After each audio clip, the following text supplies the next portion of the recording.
Eep.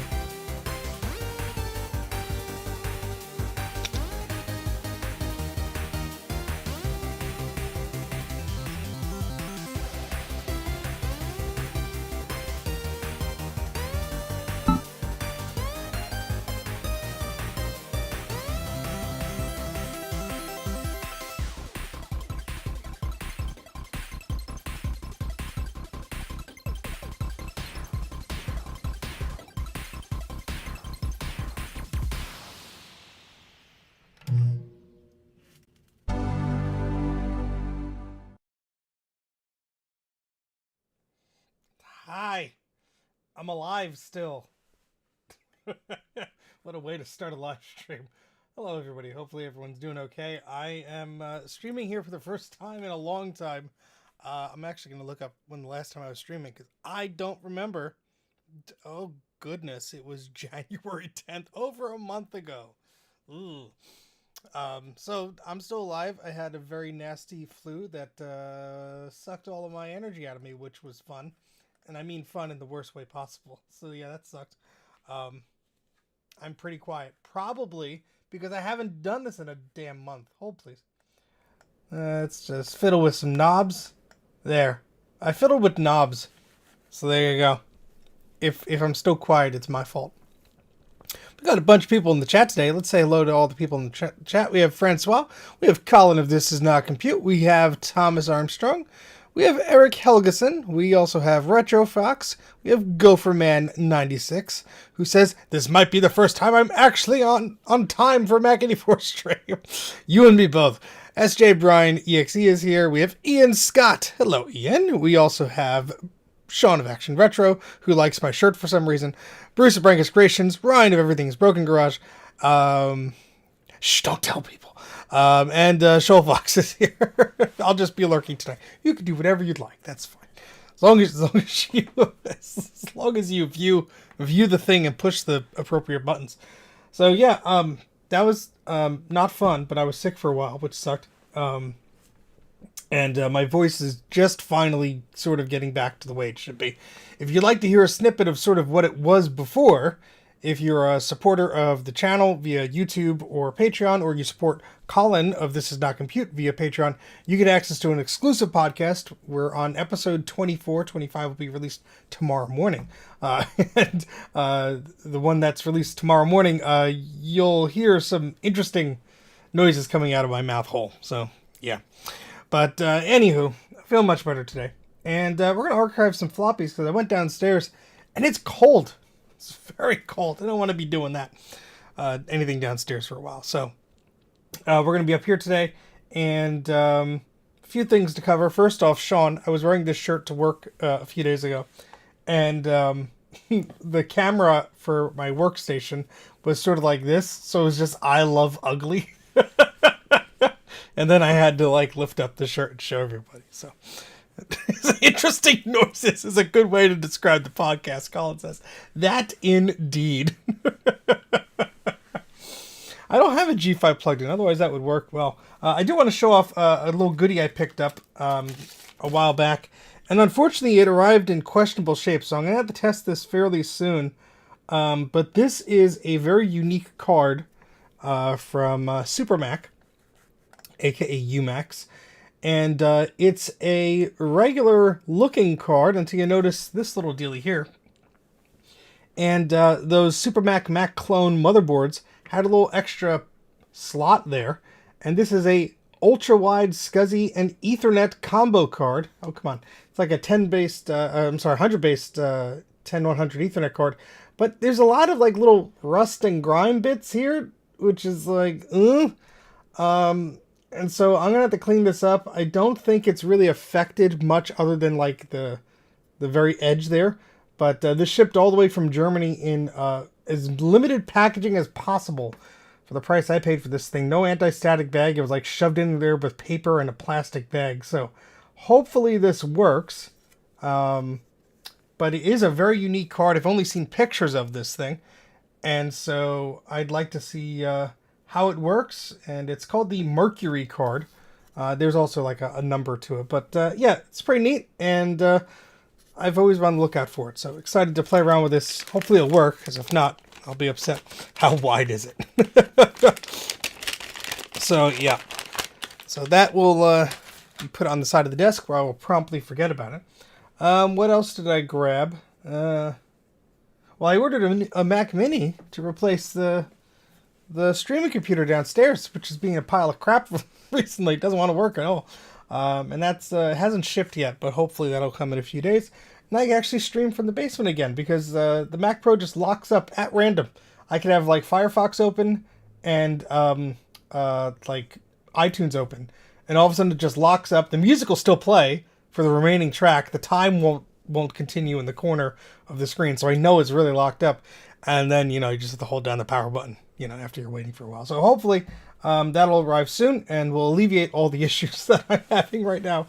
That thing has been a trooper. That 2012 Mac Pro was something I used personally to edit videos on for ages before getting the Mac Studio in 2022. So it'll be nice to have a little Mac downstairs that is equally as powerful. I don't have to fiddle around with as much, hopefully. Had to buy a bunch of new USB-C cables, but I guess that's the price you pay for technology. So what the hell are we doing today? Well, technology stuff. My mouse has stopped moving as fluidly. I think I'm... Speaking of problems, I think I'm overburdening the USB controller on this computer, because the mouse every so often is just like, nope, no, we're not going to move. So it's almost like an old ball mouse where it gets like, you get that rough spot where it won't progress. But we're trying to make the best out of it today. So let's switch over to the other screen. And if I know how to do that, yeah, here we go. Oopsies. Yeah. All right. So here we have our floppy disk drive here set up. It's going to be blurry because it doesn't like to focus. Come on. Do your thing. Focus, you stupid Logitech camera, I swear. Firewire mouse. I do need a hamster mouse. Should have bought one when they were on sale. Hey, Garth, how's it going? Floppy disks forever. So I have some unique floppies today to archive. And the story behind these is there's that store, and I'm going to look it up because I'm going to get the name of it wrong. Yeah, it's literally just called Video Games New York, and they're on 202 East 6th Street in New York. I was probably last there in like 4 or 5 years ago. Like, that's how long these discs have been sitting in this bag, tied up behind the desk here. They were in, I think, a carrier or something, and what else did I get? Did I get stickers? Oh my gosh, yeah. There's the Video Games New York. Well, let me change the view here. Sorry. Yeah, there's the business card there, and they weren't cheap, but they weren't expensive either. Yeah, these were like $5. I think I got a few packs of them. I don't know why I saved the thing. Maybe to remind me. Hey, look, there's a receipt in here. This'll tell me. Oh my god. 2019. Holy crap, they've been here for way more than that. Holy crap. Alright, so I bought a bunch of things there and spent $28. So whatever I paid for floppies, looks like there's a few more labels here. I probably spent $15 in floppies, and I think, are these stickers? Oh yeah, little stickers that they had. So I bought some stickers. That's neat. Forgot I bought these. Alright, so I got some little stickers. What else is in this one? It's like a PlayStation style case sticker. Okay, cool. Yeah, I mean, generally speaking, the store's prices were pretty high. I've been going there, oh my gosh, since 2007 or so. Generally speaking, their prices are pretty high, but they're in New York. They have rent to pay, so it's like to be expected. But what was interesting is I forget why we were in there in the city, but we were there for another reason. And we happened to be in that area, so I stopped by, and I don't really need like a lot of video game stuff. I have a lot of consoles, but don't generally have a lot of the same accessories and stuff. So I'm always like looking for weird oddball crap. And they had a bunch of floppies, and I'm like, oh, these look like, standard stuff. But then I came across this stack, and there were a few stacks, and these had labels for MSX and MSX2, which are these, if I recall correctly, and somebody will correct me in the chat, I believe a series of computers primarily popular in Japan or sold only in Japan or so on. So I was like, oh, that's interesting. And then there were a few with Apple logos on it. And this is actually a label. It looks like it's written, but it's a label. And let's see. Yeah, so there were a bunch of these.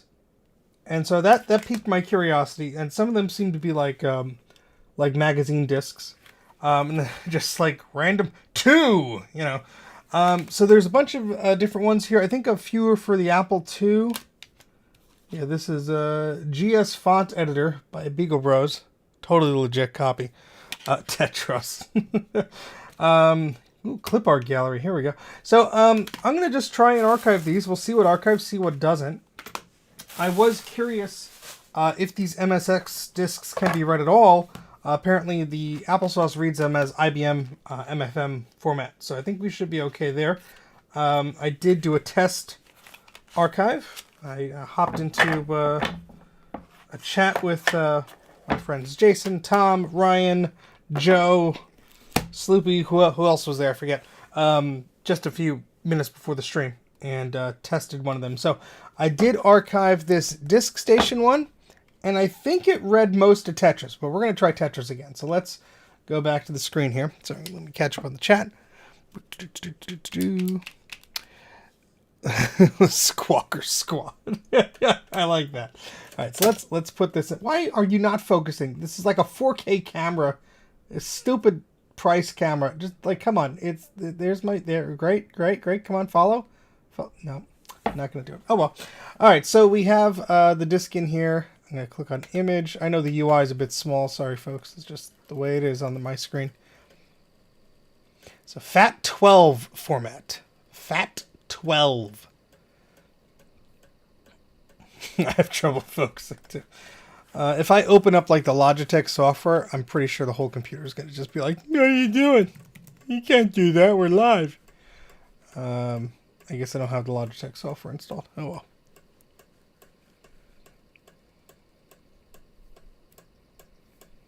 But hey, Head for Humanity, I recognize you from the Uncommon Ephemera streams. Welcome to whatever the hell we're doing today. And hello, Marcus and Joe and anybody else I missed. Starbuck Tech. Anybody else I missed in the chat? Hello.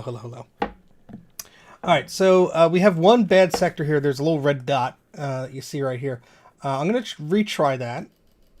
But it says no files detected. So unfortunately, this disk may just be blank. So Ian, you wanted this disk. That may change your want value. Percentage, whatever the words on this thing, because it might have been blank, or at least someone wrote over it. Words are hard. I haven't streamed in like a month. I don't know what I'm doing. It's my story. I'm sticking to it.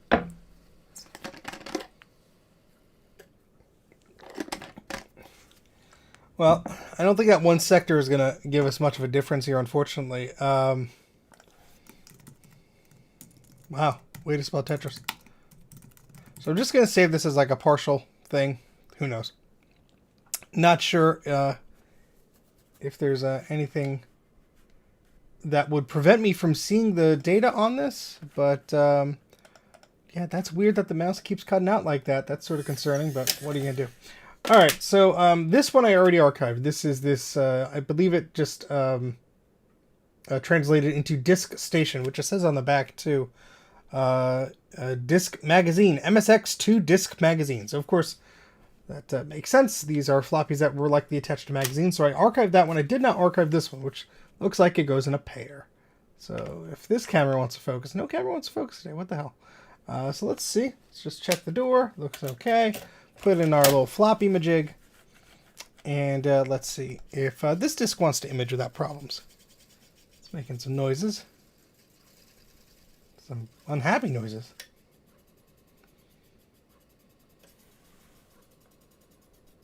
That's a first. Huh. Is it, like the thing is separated from itself? Let's see. Hopefully not. Oh, yeah. That's a shame. The center of the disc is separated from the media. At least it looks to be. That would explain why it's not reading the disc properly. You broke it. Yeah, it's making all sorts of weird noises. Oof. Well, we'll put that in the problematic pile. Grab some super glue. Yeah, I usually scan in the labels, so especially if they're fun. So, all right. So this one, unfortunately, is not a happy camper. So I'm gonna put you in the shame pile over here. Let's see, Sim Tower. That was from a previous stream. We're all good there. Let's see. I'm just gonna see what other discs we have. We have this Ometa MSX2. We have System Soft, Shanghai System Soft. Oh, we have another Ometa disc. Oh, disc 1 and disc 2. Okay, so that makes sense. Let me get out my translator here. Let's see what this says. Come on, focus. Nobunaga's Ambition, National Edition A. I have no idea if that's accurate, but NobunagaA Ambition. All right, then there is Stock Market, the game, disc 1 and 2. Oh boy. I think these are for the Apple II, maybe? We'll see. Yeah, because there's a few Apple discs, like 4 copies of this electric crayon. Make that 5. 6. 7. Oh my god. So there's a bunch of those. Let's see if there's anything else MSX related on here. It's like a real-time strategy game. Played on the Amiga. Interesting. Alright, cool. I'm probably mispronouncing everything, but that's just how I do. Apple II stuff. Paintworks. Mavis Beacon.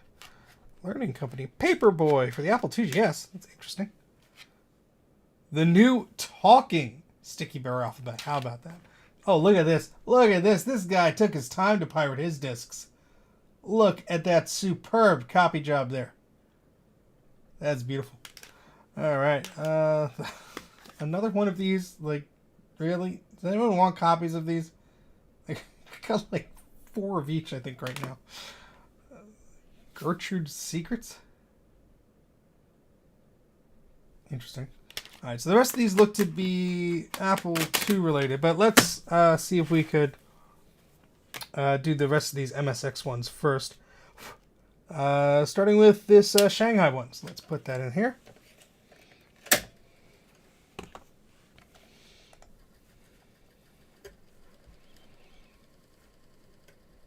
All right, so we got one bad sector so far. Might have to clean the head on this. I do have the isopropyl alcohol here and the little cotton buds.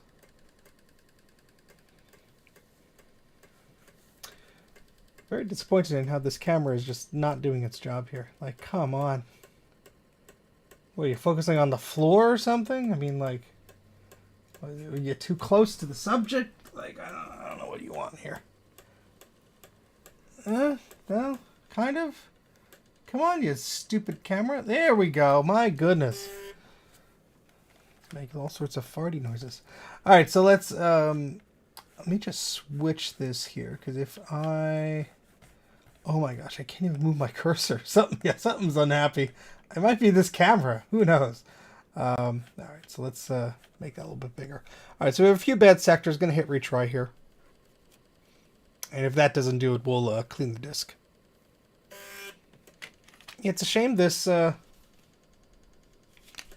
this disc was separated from the center. I might be able to glue it like Bruce was saying.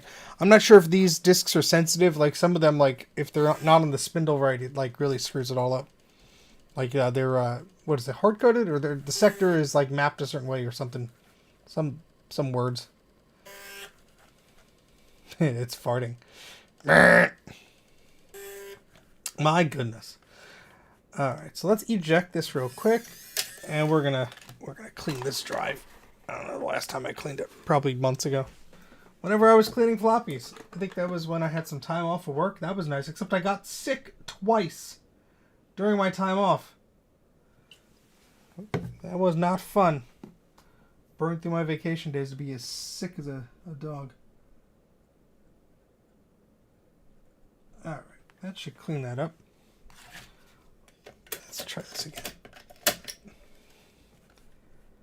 So just click retry bad.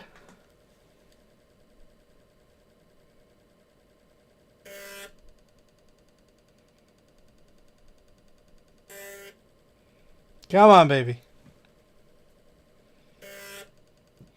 Yeah, I've never repaired a disc like that before, so I'll look up some options and figure it out, either tape or glue or something like that. I wouldn't be surprised if there's like a special mode I could put either this or like a grease weasel into or something to like make it read carefully or something like that. Not sure. Let's try this again. I don't know if there's a copy protection on this. It could very well be. Sometimes you get bad reads of sectors and it's simply copy protection. But I'm not familiar with the MSX system or format at all. So, oh, we got one of them. There we go.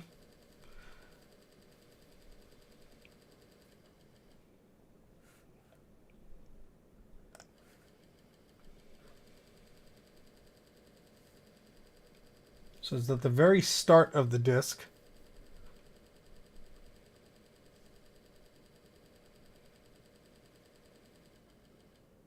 Isn't this exciting, folks? All right, so let's eject this again, because what I want to do is sometimes I have luck with putting isopropyl alcohol directly onto the media, and that sometimes, believe it or not, works. And sometimes I've had to read these discs like a dozen times, and then finally it's like, yeah, I'm okay, and it reads fine.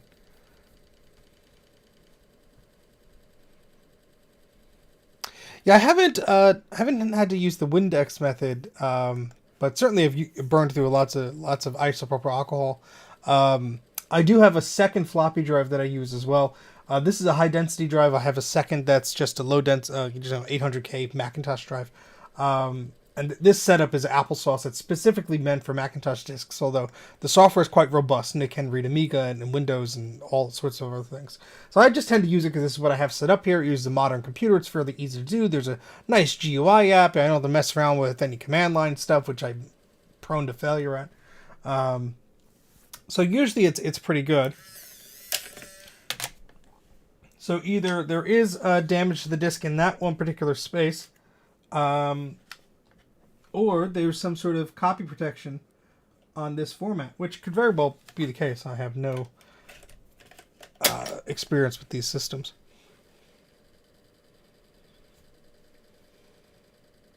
There was a 3D printed thing that I think The Verge of all places posted. It was this contraption to clean VHS tapes, which I thought was interesting. Basically, like, you have a moldy tape, it will unspool it and clean it and stuff. And it's just a 3D printed crank with not a crank, there's a little motor in there with a little cotton pad or something like that. I thought that was neat. Well,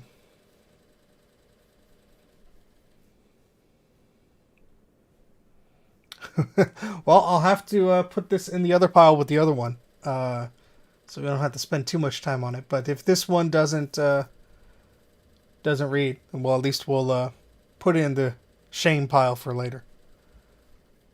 Yeah, I see a few people using machines like that. Honestly, I've never had to deal with the tape that was that badly damaged. I have not, knock wood, encountered anything that I wanted to archive that was in that state. Although I have a bunch of tapes in the garage, so who knows what the hell state they're in. But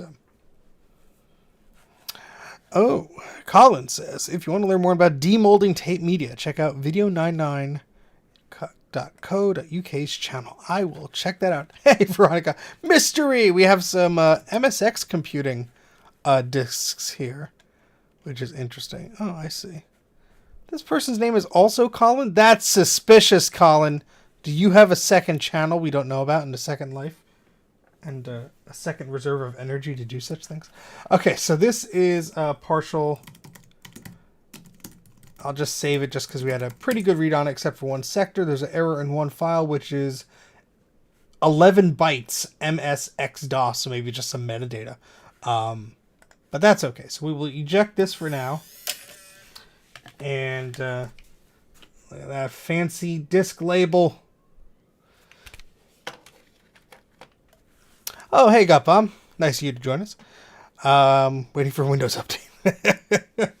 All right, so let's see. The other one here, I think is what was that one that I butchered the name of? New Do Go or something? No Bun Aga. Yeah, Ambition, whatever. It looks like it's disc 2, so I don't think we're gonna have like a perfect archival copy of the. Why does it go out of focus? Come on, of these things. But this is a 720K disc, Fat 12. Oh boy. No worries, Francois. We will be here recorded in the morning. yeah, the cameras are taking turns getting focused. Good night, Francois.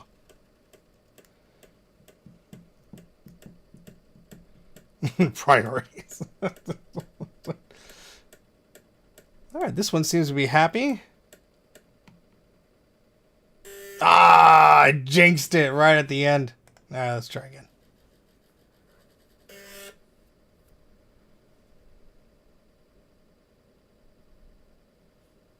At least there's no errors. All files verify as good.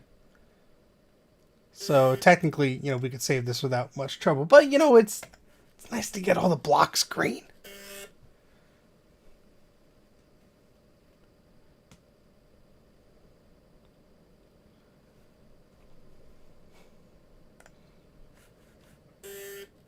Oh, I guess I have the exports content as files. I guess I don't need to do that.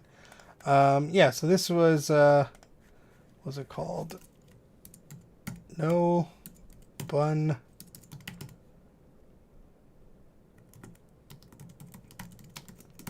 Alright, we'll save that. Who knows if it's archived elsewhere? I really don't know.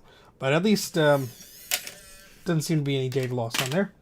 Alright, then we have these two discs, which are a pair. Omera, something like that. Let's put that in. Click image. Arise, chicken. Arise.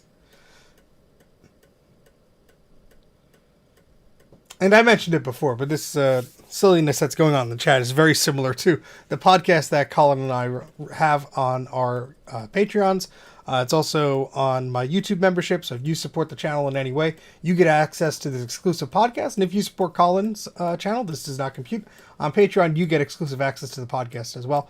And it's just, we just have fun, shoot the breeze, and talk about things that are affecting us, like our houses and appliances not working seems to be the topic usually. But we do have a lot of fun and appreciate everyone who listens to it. Final Technology is the name of this one. Technology. I didn't even see that. Omera. And so this is, we'll say disc 2 and hit save. So that's just another plug for that. We have fun doing it. Wait, is that disc 2 or disc 1? Well, maybe it's disc 1. Well, I already named it, so now I got to rename it. See what happens when you try and do two things at the same time. Also on the podcast, you get to hear me devolve into insanity in real time. Brain no work. Help, brain go. All right, let's image this. Okay, it is Omega. All right, thank you very much. The podcast is actually named Unimplemented Trap. We came up with a few names, and that's what we picked, and it's very fitting. Because we just keep yammering on at some points.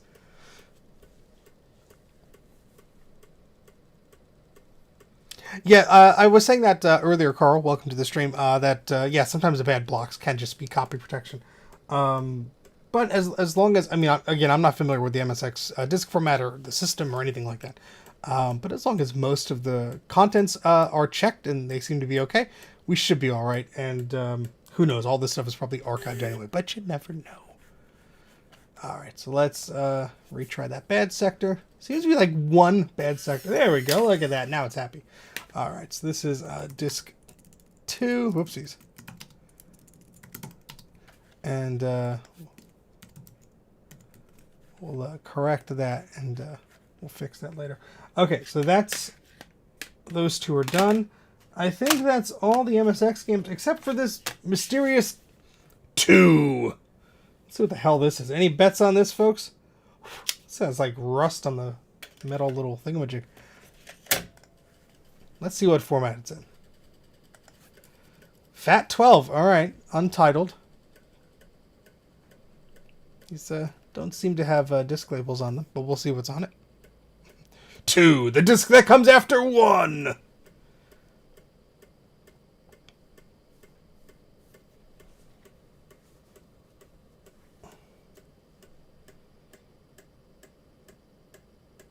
Shame about that Tetris disc. I guess someone wrote over it, or maybe just it was like demagnetized or something like that.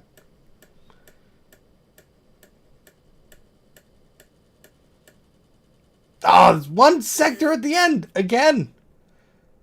It's very suspicious. But we do have 8 files, all verify as good.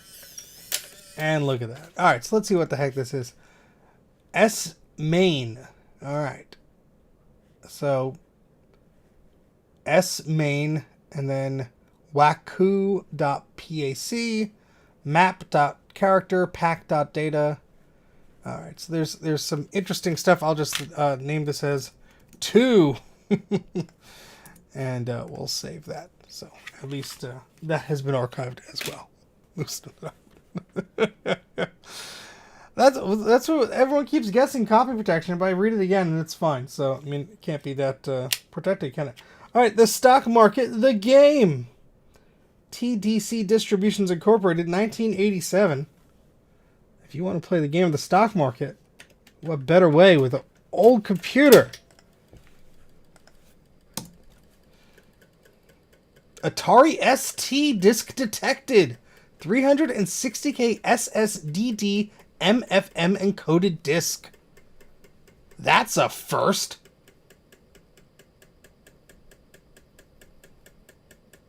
Look at that. At least it's being read. All right. And so this is Stock Market, the game, disc 1. Atari ST. Interesting. All right, so why won't you let me save? Oh, I had to select that. Okay. Interesting. That's a first. All right, let's put the second disc in here. While we do that, I'd like to remind you to please subscribe to the channel if you have not done so already. It's free. And it lets YouTube know that I'm not such a bad guy. Try doing the floppies and stuff. I make videos occasionally, you know, when I actually have time to do things. And that went archived too. Excellent. Excellent.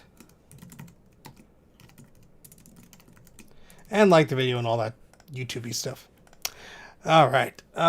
So interesting. If I ever wanted to play the stock market game, I have a copy of that. All right. We'll keep the electric crayon stuff to the side here. Great Western Shootout program disc for the Apple IIgs.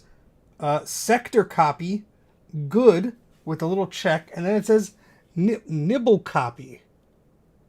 So someone's been nibbling at these discs. Thumbs down. Love you, Veronica. The camera went out, folks. Damn it, you stupid thing. All right, let's see if I can image this. I haven't seen it all yet. Oh, Bruce. Love you, Bruce. Love you, Bruce. Got some boards to send you. All right, so this disc is an Apple Pro DOS disc. So the rest of these should be Apple II related.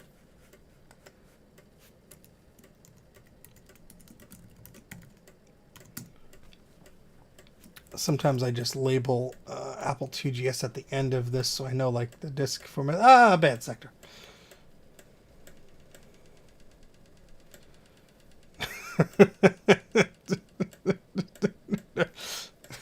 I swear, I just need the stock to recover just a little bit. We can buy back our house, honey. Honey? Honey? Let's see if we'll get any of these bad sectors. There we go. Look at that. Hey, Dave, how's it going? We're almost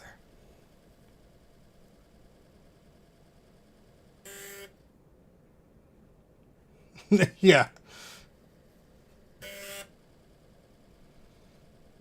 Delicious, delicious discs. This might be a copy protected bit. Let's try cleaning the sucker. Do a little visual inspection. Oh, that does look... Did look a little bit sus in there. That's why it doesn't even pay for me to put the cover back on this floppy disk drive, because reasons.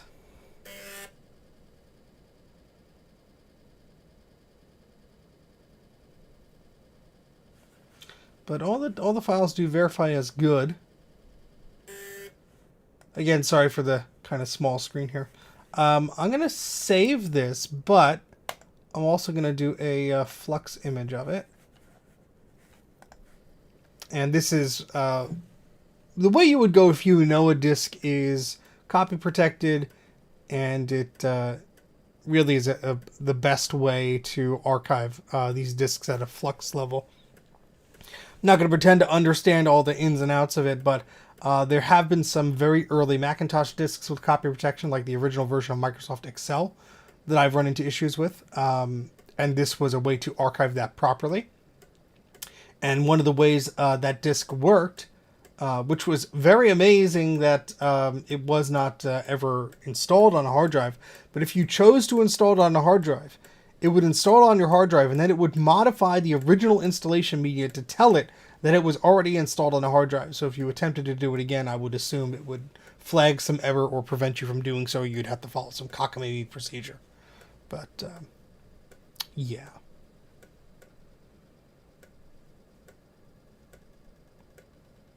Now this process takes much longer than the fast imager, as it's named. And I generally don't flux things unless they are very uncommon, or I know it's a disk that has not been archived. And that is because most of the disks I am copying, most of the time, the Macintosh stuff, is not copy protected. A lot of the early stuff is, and you'll get it in bits and pieces. And the hint to that is, of course, if there's a bad sector that just you won't read no matter what. And even though the disk looks good, but that could also just mean it's a bad sector on a disk. I mean, these things are like 30, 40 years old these days, so they're not going to be perfect. But I will say, again, knock wood, that 90% of the time, this thing images a disk flawlessly. And even if there are bad sectors, it just gets them back. And I've had very great results with this thing, and I'm continually surprised of the magnificent hardware and software capabilities of this applesauce disk imager. I do hope that they start selling them again, because it is a fantastic product that I would be happy to recommend to anybody who's insane enough like me. Oops, let me rename this. To do this sort of stuff. So let me click save and analyze. What's cool if you click save and analyze here, you get this little window that comes up. And you can actually see all the sectors. I'm not going to pretend to know all this stuff, but you get a nice little visual representation here. And I think this is where it was a little bit sad before. But this is the nibble stream. You can look at the physical sectors here. And I think that's where there might have been an error. And then you can look at the logical blocks if you're, a logical block kind of guy. But yeah, a lot of this is foreign to me. But what's cool here is once you have the flux image, you could go ahead and you can actually convert this. You can discard a side of it if you wanted to. And you could also export them. Where's the option here? Here's an option somewhere. I don't know. There's an option somewhere where you could basically take the flux image and turn it into a IMG file, or the equivalent for the Apple II or Macintosh format. So it's pretty neat. All right, cool. So that we'll put that in the questionable pile. Well, I guess it imaged correctly. There were no bad sectors that prevented files from reading, so we'll put it there. All this stuff will be kept together anyway. Next is clip art gallery. Yeah, this disc looks like it's seen some stuff. There is, someone's like greasy fingerprints were inside of this thing. But this is clip art gallery, 1987 by Activision. I'm going to assume this is for the Apple II, but it might be for the Atari ST. Who knows? Let's find out. Apple Pro DOS. Okay.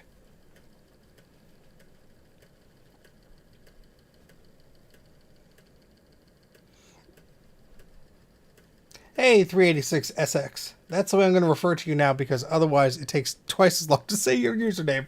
I hope that is okay. No hard feelings.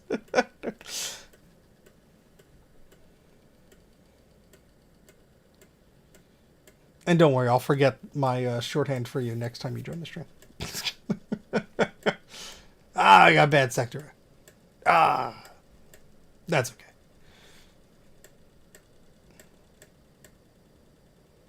We got a second one. We got a third one. We got a fourth one. We got a fifth one. Yeah, they seem to come in groups. Hey, Dana, how's it going? Hey, SamMac56. Long time no see, my friend. All right, let's retry some of these bad sectors, see if they buff out, huh? Oh, look at that. Oh, come on. Come on. Yep. Up, two left. One left. There we go, baby. That's what I like to see.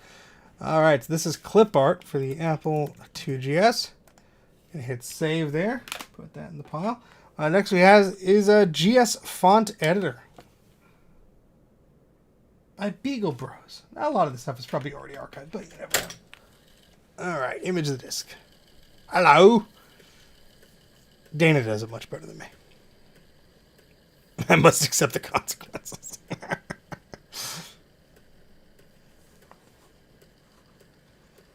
This is another Apple ProDOS disc, 800K disc here. We have about 66 people watching. Hello, hello. And 29 likes. Let's even that a little bit. If you like the video, maybe if you don't, just click the like button. Make the YouTube gods happy. I haven't streamed in like a month. I'm sure YouTube is telling everyone to unsubscribe from me because I'm dead, you know, because YouTube thinks everyone has the upload frequency as a 12-year-old with an iPhone in their mom's basement during a summer break. But, yeah, I'm trying to get back to doing things. Like the video twice. Thank you, Sean. Appreciate the effort. Okay. That one's saved. Next one is Reading and Me. Apple 2GS data disc by Davidson. Look at that. So 1988. Must predate some of you here in the chat. Oh, thank you, Veronica. I try.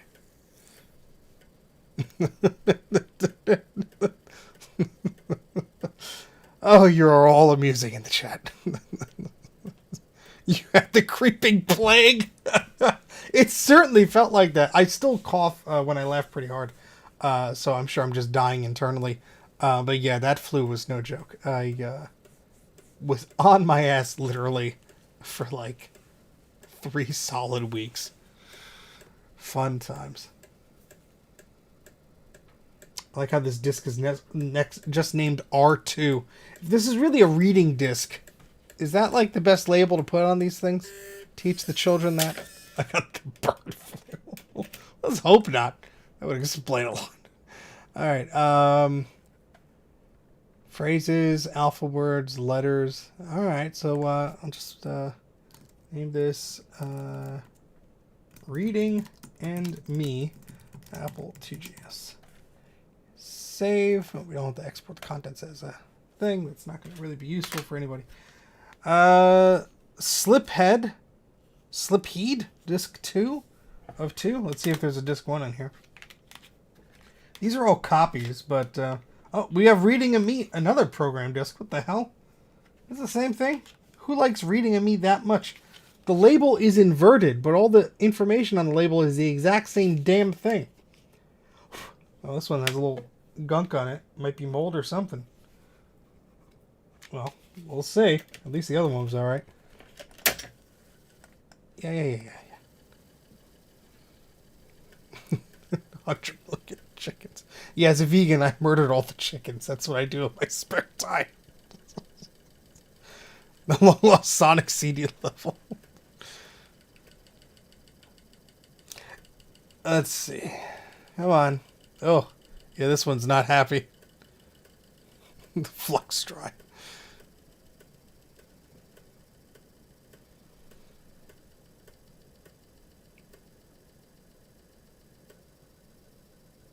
Me needed a lot of reading practice.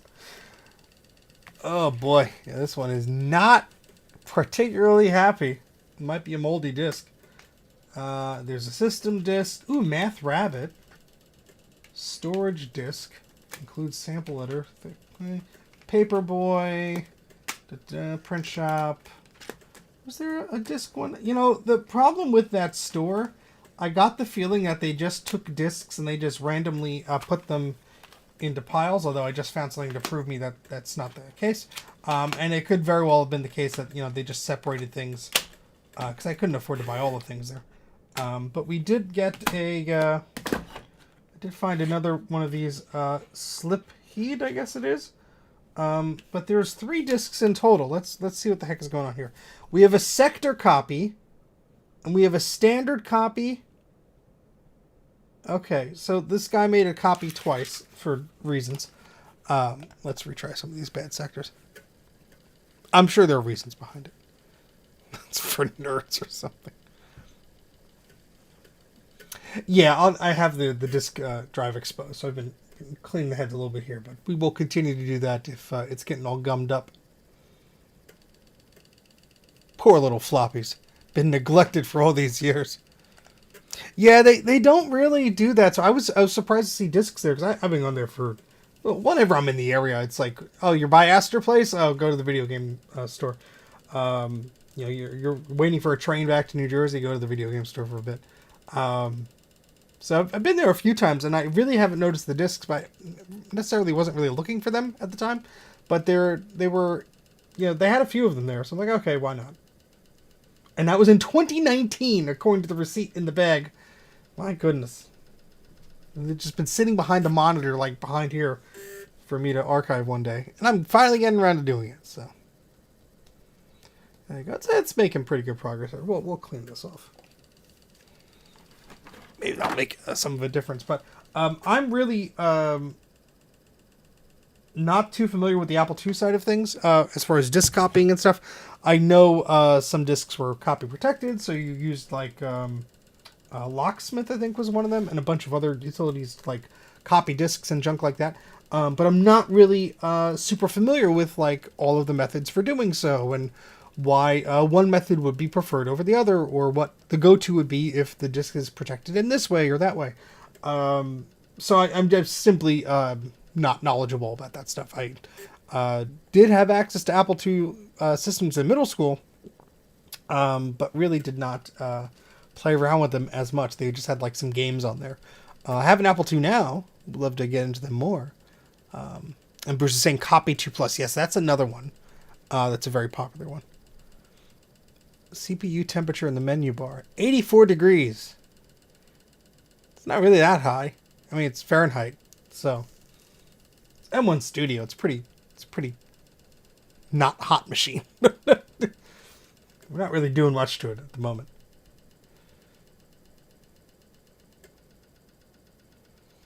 Yeah, something tells me it's not happy. Oh, it has a corrupted catalog. Oh, noes. All right, so let's eject this disk. I think this disk is honestly identical to the other one. I do not know why the labels are inverted. I don't know if, yeah, there's some gunk on here. Really not terrible, but still. Let's give it another shot just for funsies. I do have some spare disk drives too, if we have to switch to them, but hopefully we don't have to.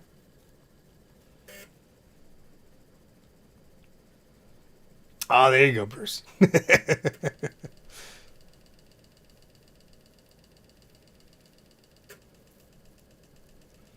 Oh boy, yeah, that'll happen.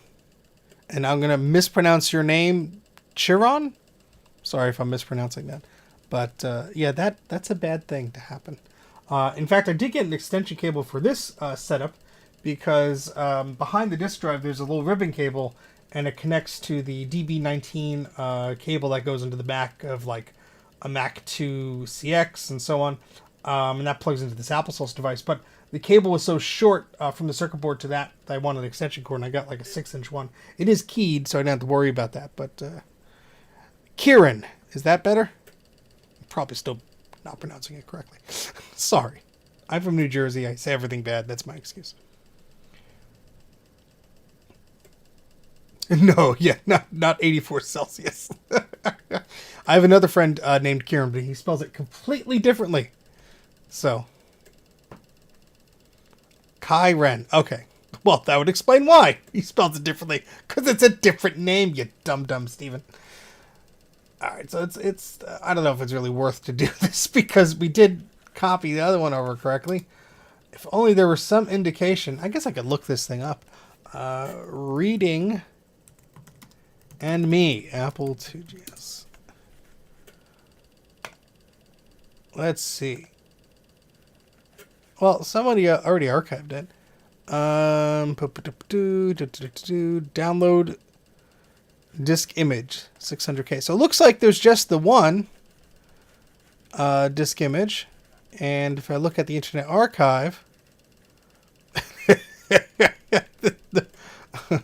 what? It's not Daner? Am I incorrect on that? Reading me is so this is Reading in Me from the Internet Archive here. I guess I could boot this up if I wanted to.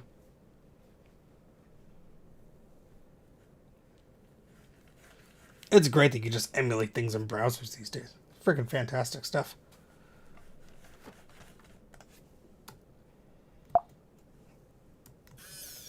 Eject that while this is going. You gonna boot up, or are you just gonna sit there looking pretty?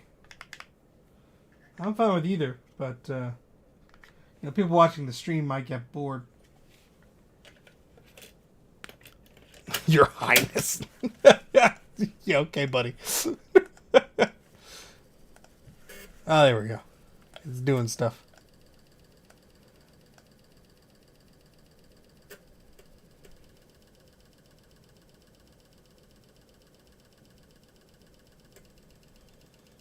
I have a Commodore 64 that I should give more attention to. I have two working ones. I have one that's in questionable shape. I think the power light turns on, and that's it. It was given to me by an old friend, so who knows what happened to it.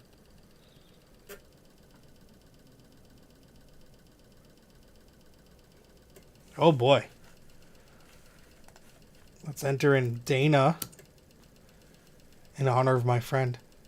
Sound on, heck yeah. Yeah, sound on. Which voice? Oh boy. I guess there's no sound.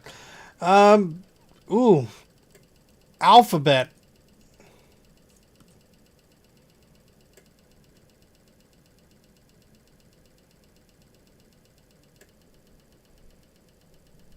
Pretty sure A? Yeah. They both sound great. Oh no. Bus? I mean, are we just guessing the first letter that comes into the thing? Oh, we got a cat here. I'm good at this game. You know what, Kyron? You are absolutely right. They really do not make educational software like this anymore. When my nieces and nephews come over, they absolutely adore playing the old games that I played when I was a kid. Math Blaster and things like that. They really do have a lot of fun with it. And they just really they don't make them like they used to. And I remember someone making a blog post or a video about that, and they reached out to one of these companies, and they're like, yeah, it just our targets are different or whatever. It's all monetized crap. Numbers do need to be munched, Veronica. They crave the number munchers. The kids yearn for the number munchers.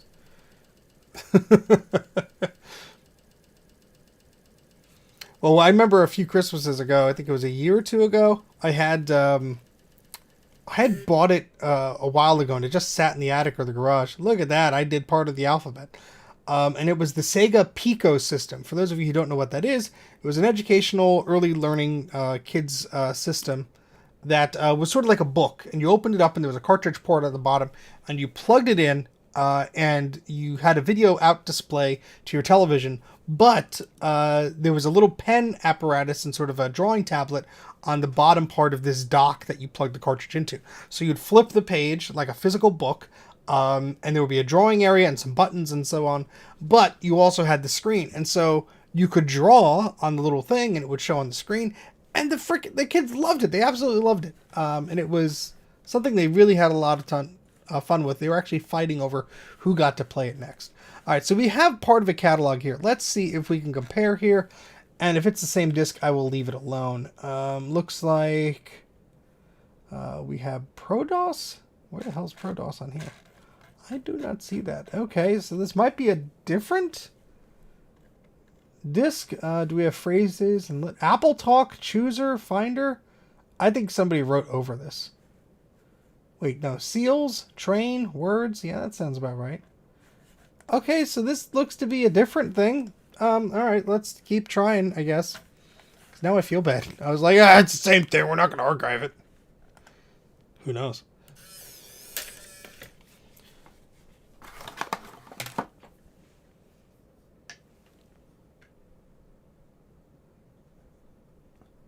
This is the fun part of the stream where we tried the same disc again and again for 30 minutes straight.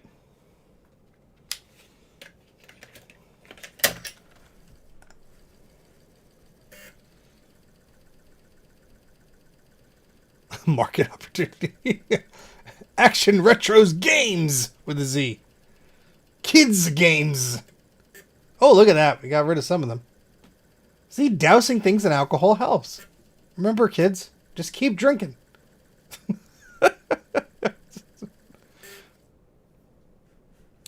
We still got one. I'll try it again. Oh, Karateka is a good one. I wasn't pretty good at it, though. I sucked pretty bad. Pretty bad. So one's a program disc. I guess this is... Oh, I must have completely goofed. Maybe there are two discs and I'm just a complete idiot and just cannot read anymore. That's very, very probable. This says data disc. That's recognized as a program disc. That would be why there's different data on them. Derp.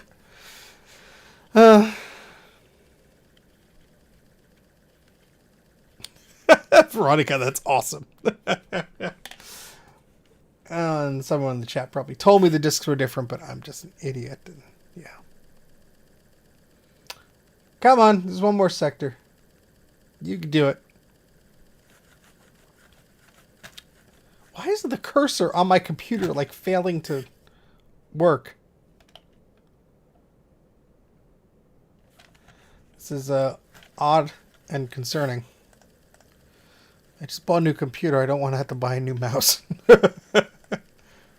Just keep drinking, kids. Sponsored by Mac 84's hard isopropyl alcohol. I don't. YouTube is weird with moderation. If I don't yell at you, you're fine. It's a laser mouse, Carl. Although it does feel like it is a ball mouse. Truck 84.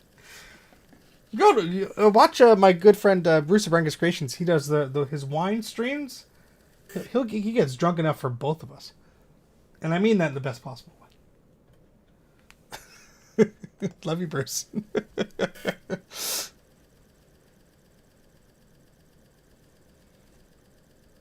Yeah, keep smashing the like button. Make Ryan happy here. He'll start doing things. No, Sean is not going anywhere near my Sega Pico. He would do bad things to it. He would curse it. I only have one of them. Let him break some Linux thing. Speaking of breaking things, where did I put it? Oh, it's all the way over there. I had this HP crop top, this streamed thing. It's bright purple. It is 32 gigs of storage, which is soldered on, and 2 gigabytes of memory. This thing is dog slow. A friend of mine gave it to me and had Windows on it. It had like 24 megabytes of free disk space. The thing was absolutely freaking out when you booted it up. And it was like, you gotta update to Windows 11, man. You gotta check your Windows 11 status. And I couldn't even click the no thanks button. Like, the whole thing was completely locked up. It was so absolutely horrible. Crap top. C-R-A-P. Nick. Oh, boy. Because he's upside down. Right. Oh, boy. Hey, Saul. You got an M2 Air. That's cool.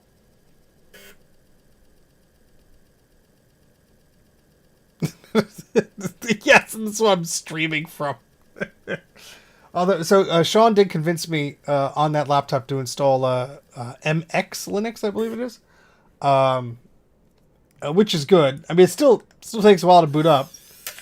So I mean, that's the laptop's fault, not the operating system's fault. But it's actually usable to an extent. Like, I can actually open programs and junk, like a web browser. And I just spilled the ice water alcohol, so I have to go get a paper towel, or I'm gonna make a mark on the desk. I'll be right back.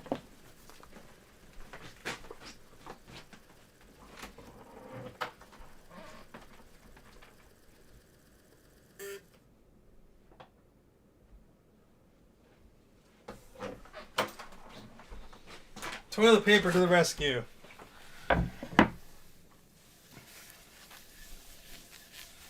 Maybe I should wipe the disc with the toilet paper. Because that'll help it, for sure.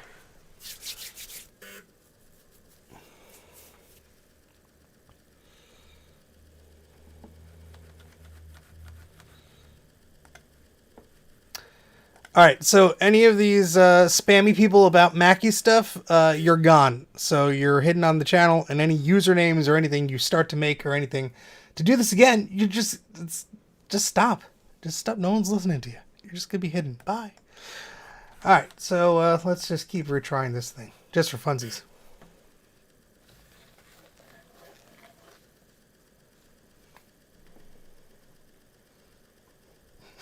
Three hours later. Hey, Jack, how's it going? I like your icon, by the way. It's very pretty. Toilet paper saves the day again. Well, I didn't want to say anything earlier, but I did have chili for lunch. Sean, did you put out an album? Is my bootleg invalid? Should I actually give you money for something? I don't go on the internet anymore, so I don't know these things. Exactly, Thomas.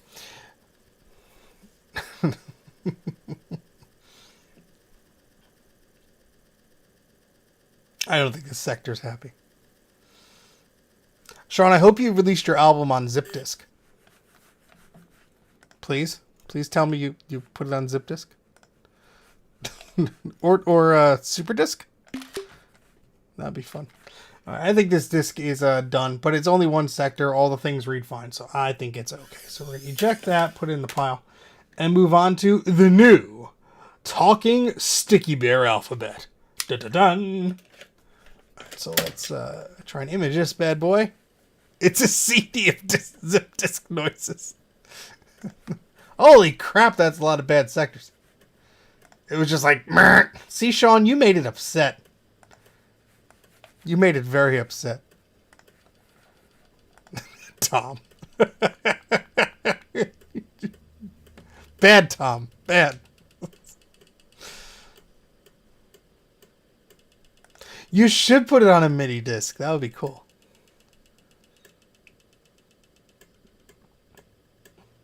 You're working on a CT scanner. Okay, as long as you're not hooked up to it, Jack. Happy to give you some background noise. Throwing it in the garbage. Oh, Tom.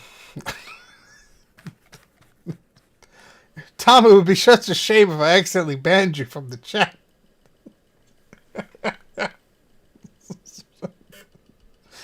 Oh, this disk is not happy. Let's see what files are on here. Got ProDOS, got a Finder. Got all sorts of things. I never caused trouble. Oh, there we go. Doing its thing. Kinda. It tastes like Mac 84, but with half the calories. Alright, let's try this again. Let's eject you. Ugh, that sounded a bit rough. I had a mini disc player that I bought from an auction house, and it was this Onco brand one, and it was really like a rack-mounted mini disc player. And I'm like, oh, this seems pretty neat. And I go to put a mini disc in, and it won't go in. I'm like, what the heck is going on here? And I open up the mechanism, and the head of the mini disc reader is just beside itself, like just loose. And I'm like, oh, that's great. I bid on this thing, drove all this way to get this damn thing. And it's like, oh yeah, the most important part of the mini disc player, the little head to read the disc, yeah, it's broken off into the side, just floating around. Like, oh, thanks. Hey, Javier, how's it going? So that was money well spent.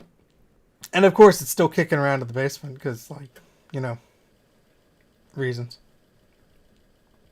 All right, well, all files verify as good. This might be some copy protection on it. I wonder if there's like an Apple II archive or like a website that lists like these games, and if they had copy protection or stuff. That would be pretty handy to know.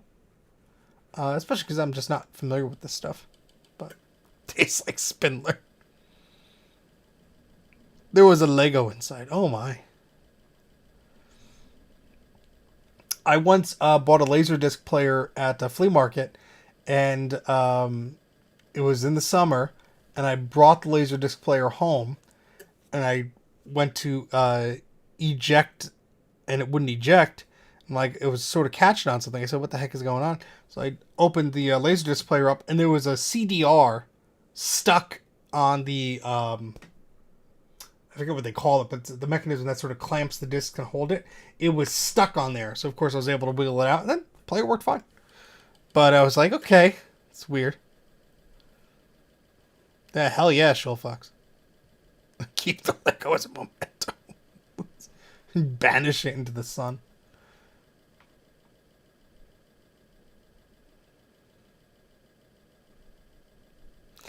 Yeah, there's if you like have them on the same network and enable something, Saul, you could do that with the numerous Apple devices. The more you know. Well, I mean, they will play audio CDs, so as long as you formatted it correctly. I think the irony was that CD was an MP3 CD, if memory serves, or at least it was labeled like that. So I was like, huh.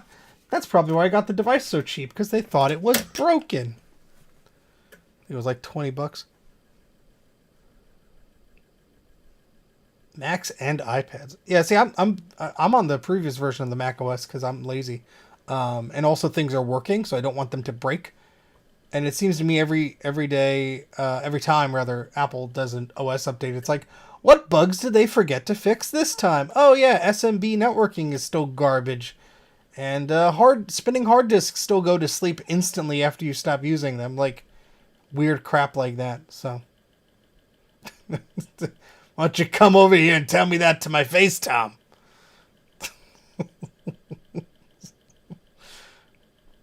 They're big and analog with some of them have a nice digital soundtrack. Some of them have a surround sound soundtrack.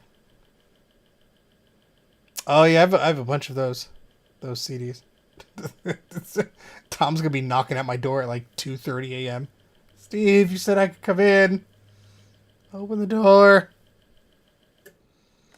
All right, I don't think this is getting anywhere else. So did I hit save already? Yeah, I think so. Let's do it again. Why not? Okay, so that's there. That's gonna go in the problematic pile. And I hit the microphone. We got Paperboy for the Apple IIgs. Requires 256 kilobytes of memory. There we go. You get here by midnight, Tom. That would be a pretty fast travel for you. Holy crap, what'd you do? Oh, I pushed the wrong button because I'm an idiot. Image disk. Yeah. That's good. I hope that's saved. I hope my mouse wasn't screwing up. Applesauce. Yeah, it did. Okay, cool. about to say. Disc go in the thingamajig. There we go. Image disc go. No, I have enough Emacs. Thank you very much. Including one that Sean has taken hostage. Yeah, I think I just never had a new enough Mac or two to be side by side there, Bruce, to test that feature. That's good to know. Oh, nice. That's always good. Head First Humanity. The bonus disc inside. So you're walking here, Tom? Or honored guest. I'm gonna have to drive there to pick it up, aren't I?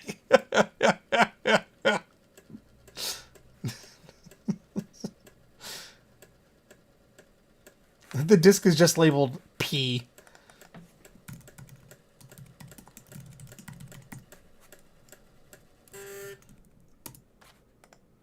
Let's retry some of those bad sectors.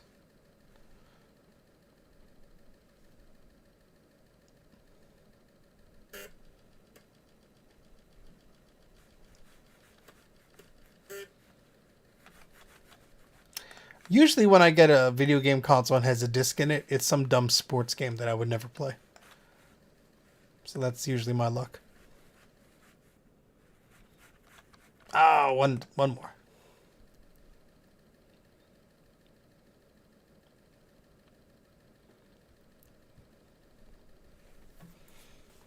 Well, yeah, not that we only have. We have a number of discs to go here. Oh, boy. Yeah, I remember the video game store by me a few years ago. They used to sell their sports games for like $2 or $3. And this other video game store went in there and bought all the sports games just for the hard cases that they were in. Alright, well, this is sort of reading correctly, I guess. So there might be some copy protection. So I'll say one bad in the thing. I'll click save. And we'll eject this. And next up is, we have a few of these. These are all, they're all Apple II, but the Learning Company, we have Storage Disk for use with the Children's Writing and Publishing Center, which does not seem to appear in this collection. But we have Math Rabbit, and then we have Think Quick, the adventure game that builds thinking skills. I don't know how fast I could think, but I could try. You think slower than a child. Alright, so let's image this disc.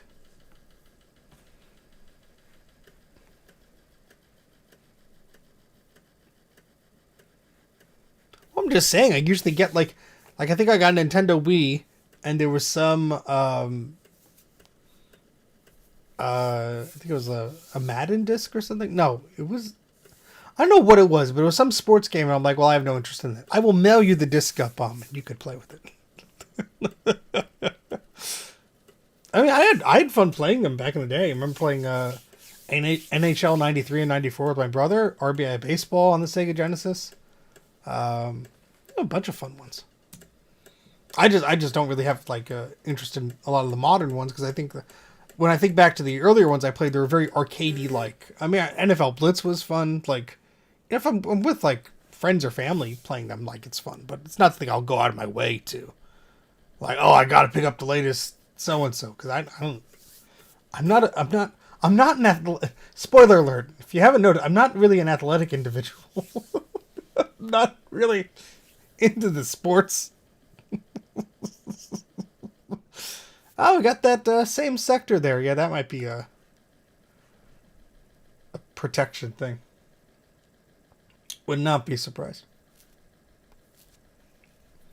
But what I'll probably do is after the stream ends, I'll make a little list of these discs and see if anything is not archived. If something is not archived, I will go back and do a flux read on this just to make sure that I'm getting the best possible read I can. I don't throw these discs out or anything. They rot in my house, and they will stay there until the end of time. Oop, that one doesn't sound happy. Uh-oh.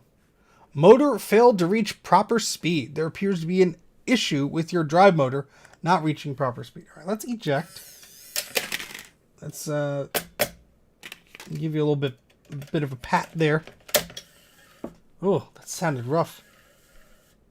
Okay, something's happening here. Oh boy. Well, I think it's a little bit unhappy.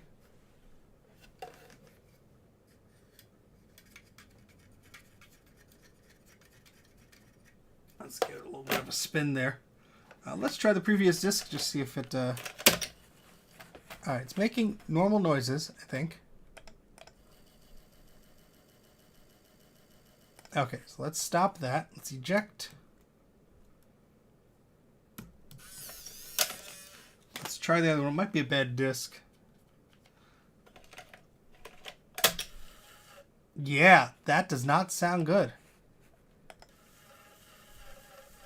Yeah, I think it's the same issue as the other one, where it's separated from the hub. Exactly, Bruce. So, yeah. Yep. Bye. Storage disk for the game we don't have. All right, go, Math Rabbit, go. Let's see if this one wants to work. Oh, that sounds just the same. Oh. Oh, it's trying. Oh, it does not sound good, folks. The Schwarzenegger of floppies. Oh, I don't know if you guys can hear this.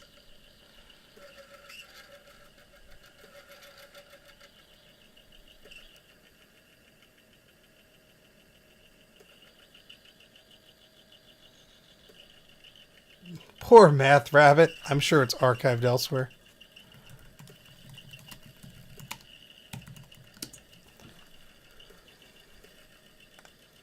Yeah, it's archived. Sounds like a whole car you used to own.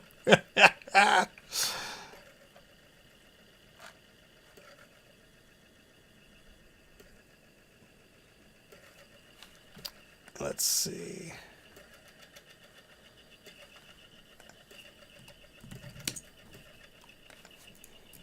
Is there a version number on here? There is not. It looks like a later version, though, because this does say 2GS on it. Looks like it's 1.2, if that's to be believed. I don't really see a version number for this one. Yeah, it sounds like it, Dana. Oh my god, all the red. All the red. Hey, Carl. We're, praying to the floppy disk gods here. And it ain't looking good. Oh, boy.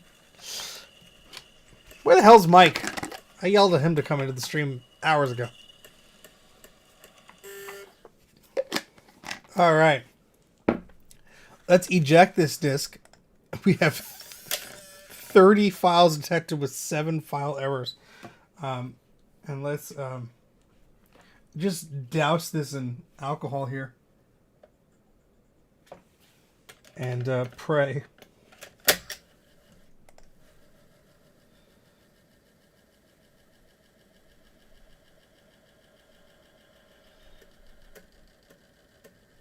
Look at that.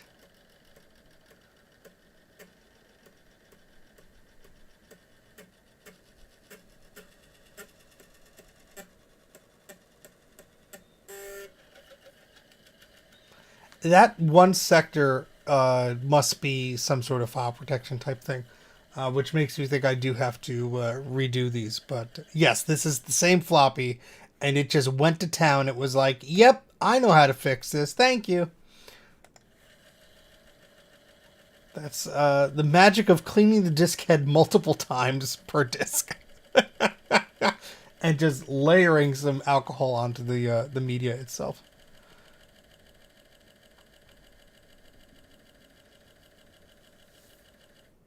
Okay, so I'm gonna save that. Yes, replace it. And just for funsies, it's probably going to come back like garbage because the disc is dirty and sad. But I'll do a flux image here just for funsies because it does seem to be that it might be copy protected, but who knows?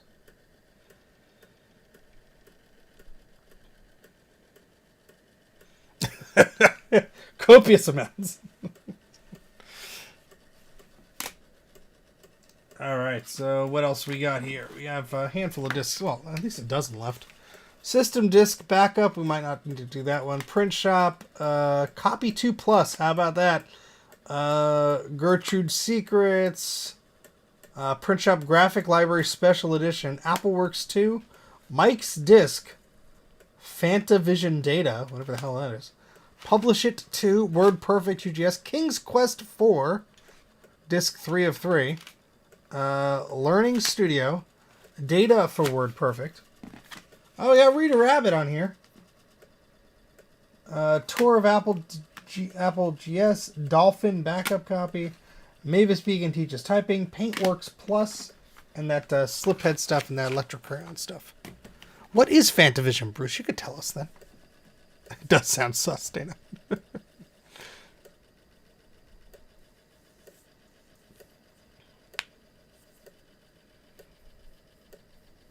Yes, Carl. But we try and keep it PG around here.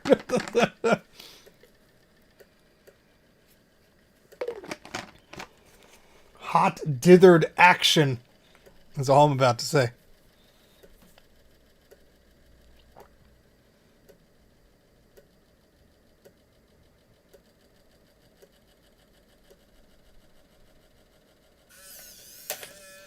Well, it seemed to be happy with that. All right, so let's name this Math Rabbit.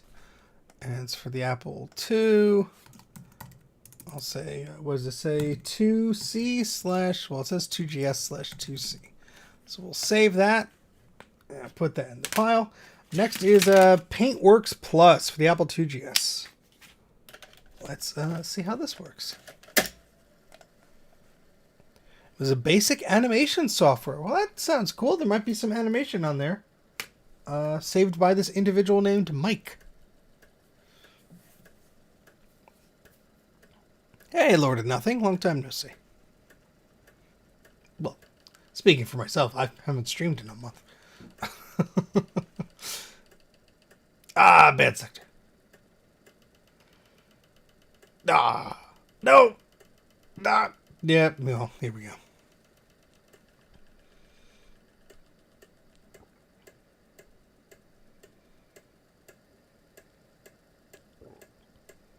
I wish I could make this window bigger so you folks could see it better.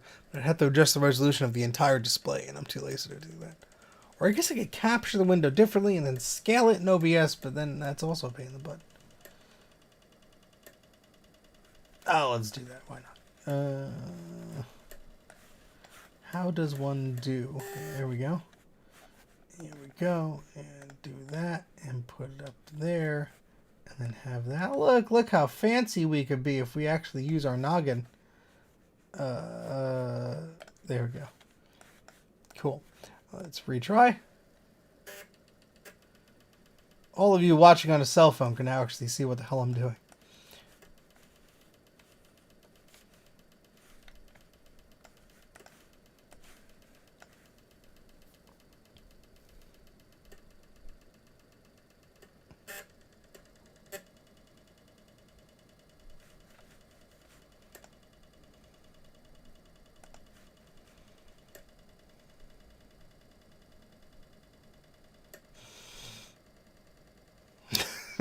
I like the green dots. I know you like the red ones, Sean, because they're more spicy.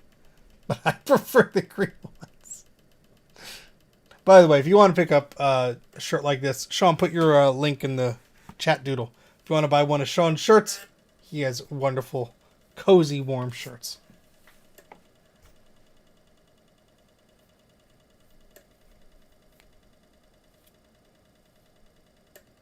Come on. Come on.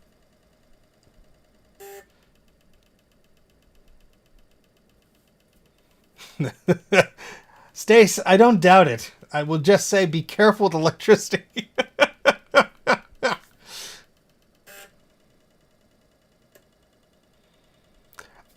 We'll see, depending on how stubborn these floppy disks are, Carl. But if not, you can always rewind. All right, we got 3 bad sectors here. Let's eject and try and clean this up a little bit. See if this wants to help at all. We'll try it again. Most confusing version of Minesweeper I've ever seen. No water at the top. Oh, it stays. Never stop being you.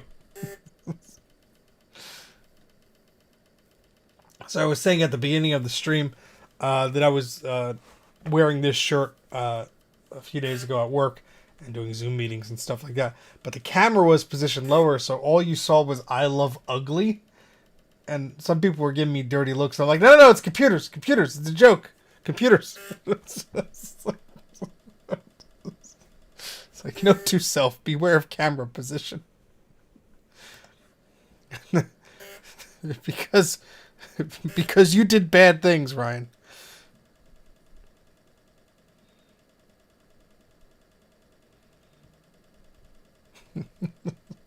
Hey, we're down to 1 sector. Oh, how about that? Look at that. Now it's happy. So let's save that. All right, let's try and do that that animation one. This Fantavision data. So this must be someone's saved files from that. Oh yeah, I remember those 7-Up shirts. I remember my brother wanted one, and I think my parents' excuse was, don't wear it. You shouldn't wear anything that you can't wear in front of your grandmother or something. I don't know. She probably would have found it funny anyway.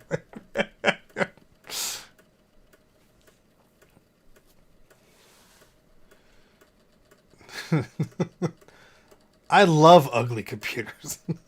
Just like Sean. Oh boy. Here come the bad sectors.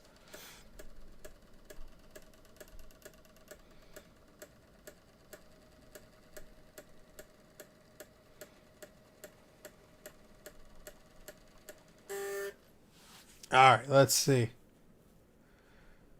Unrecognized file system. Unable to perform file level validation. Well, that's a bit sus.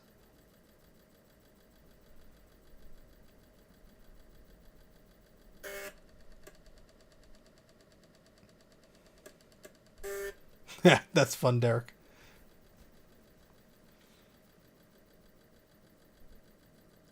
It would be funny if those sectors are what identified as a disk.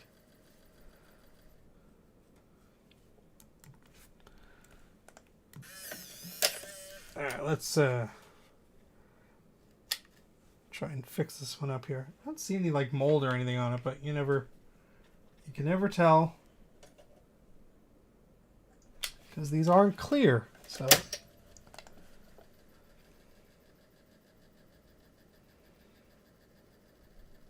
yeah, I don't know what's going on with this one. Ah, it's a shame. It would have been neat if someone had some animation that they did on this. We could somehow watch it or something like that.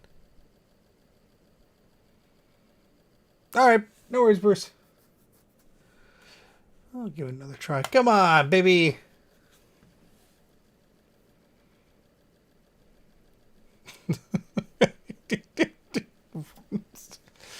Some interesting topics going on in the chat right now.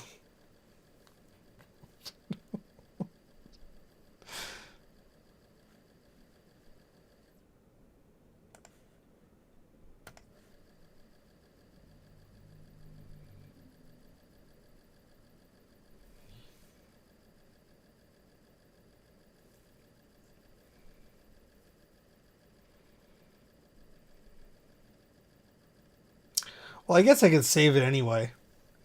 And whatever is on it is on it.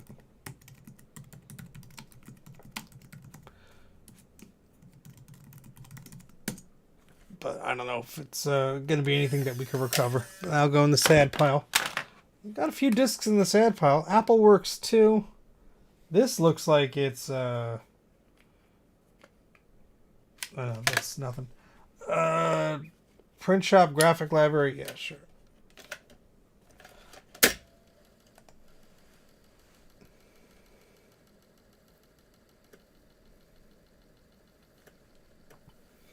Well, I don't know, Stace, but has anyone told you how handsome and strong you look? No, I'm not using you to get citizenship. What are you talking about? There we go. Nice green, healthy bars.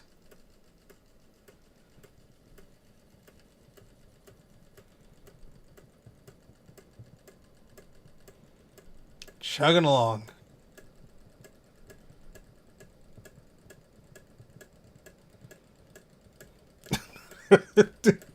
Ryan, if you have to tell him that it's not working.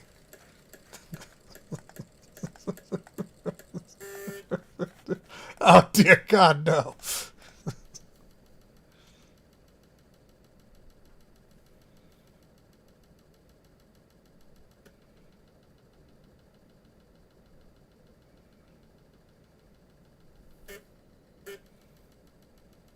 Okay. Making some progress.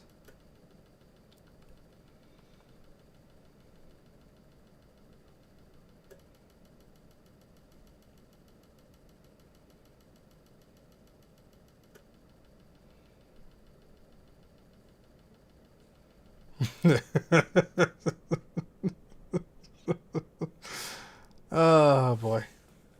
Participation trophy. I heard you like image writers. Well, I might have a dozen in my attic. Bachelor number 3. How many image writers would satisfy you in a relationship? Oh, yeah, it's about 23 degrees out Fahrenheit outside right now. I am very sick of this cold weather. I want it gone. I know that's not nearly as cold as where some of you folks are right now, but yeah.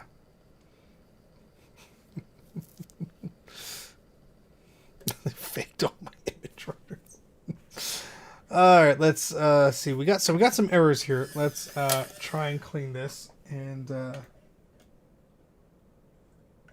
see if this will do anything to make anything happy.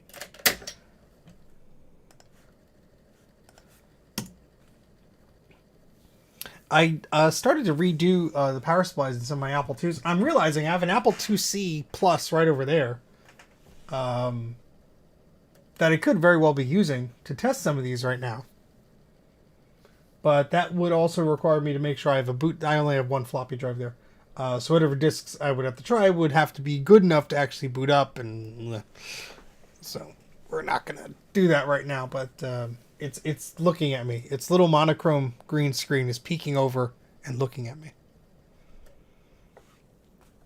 8 degrees in Chicago. Oof. Negative 26. Holy crap. Oh my God. My heating bill is already through the roof, and it's not that cold compared to you folks. I would be dead. My wallet would be dead. But I'd be dead, so I guess it doesn't matter if my wallet's dead. Oh, great weather for overclocking. Normally in the summer we can't run this computer, but just stick it out the window and you're running fine. Yeah, these the windows in this house are certainly a weak point. All right, we're gonna do one more retry, and then this goes in the bad pile for another day. The installation's pretty good. Just the windows are a bit meh. And energy is expensive. Who'd have thunk it? $250 for the gas bill this month was a nice surprise. Is my house.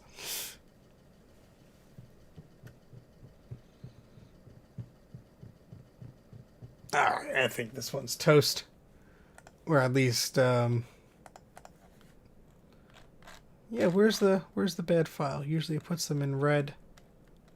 Or maybe it's happy. Alright, so I'll just say partial. Hit save. put that in the sad pile here. And time for Gertrude's Secrets. Yeah, this has some like smudges on it. I don't know if it's mold. Might just be someone's greasy fingers.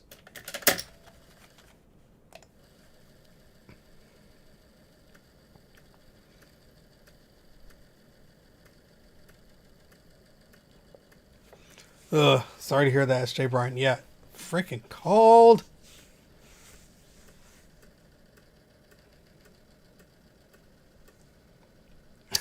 Stays 5 gigahertz. Holy crap.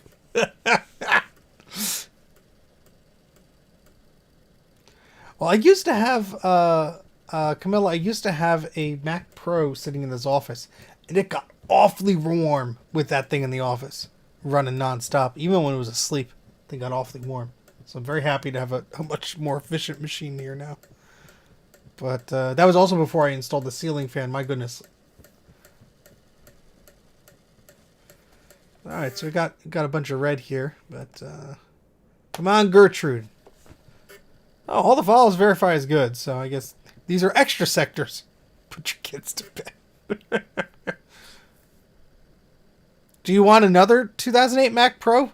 Because, like, I got, like, another if you want one. or two? Or three? They're sort of just holding down the shelves at this point. Come on over to New Jersey.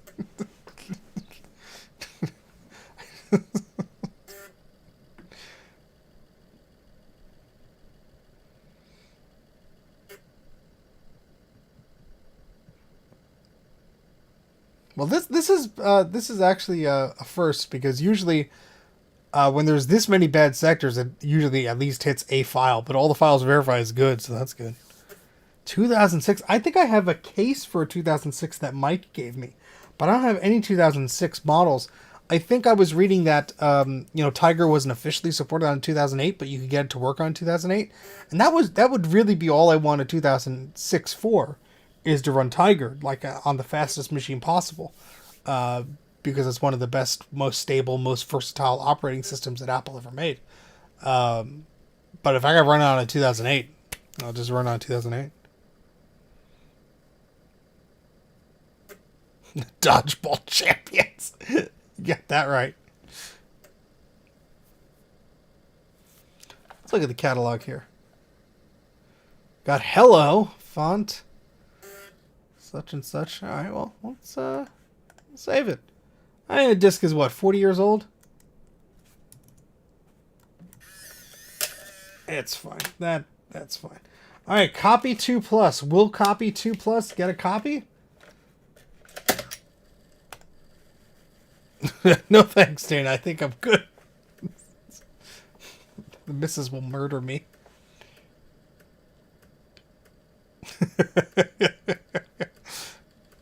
Hey, Chris, how's it going? Long time no see, pal. Well, I haven't been streaming for a while, so it's my own fault.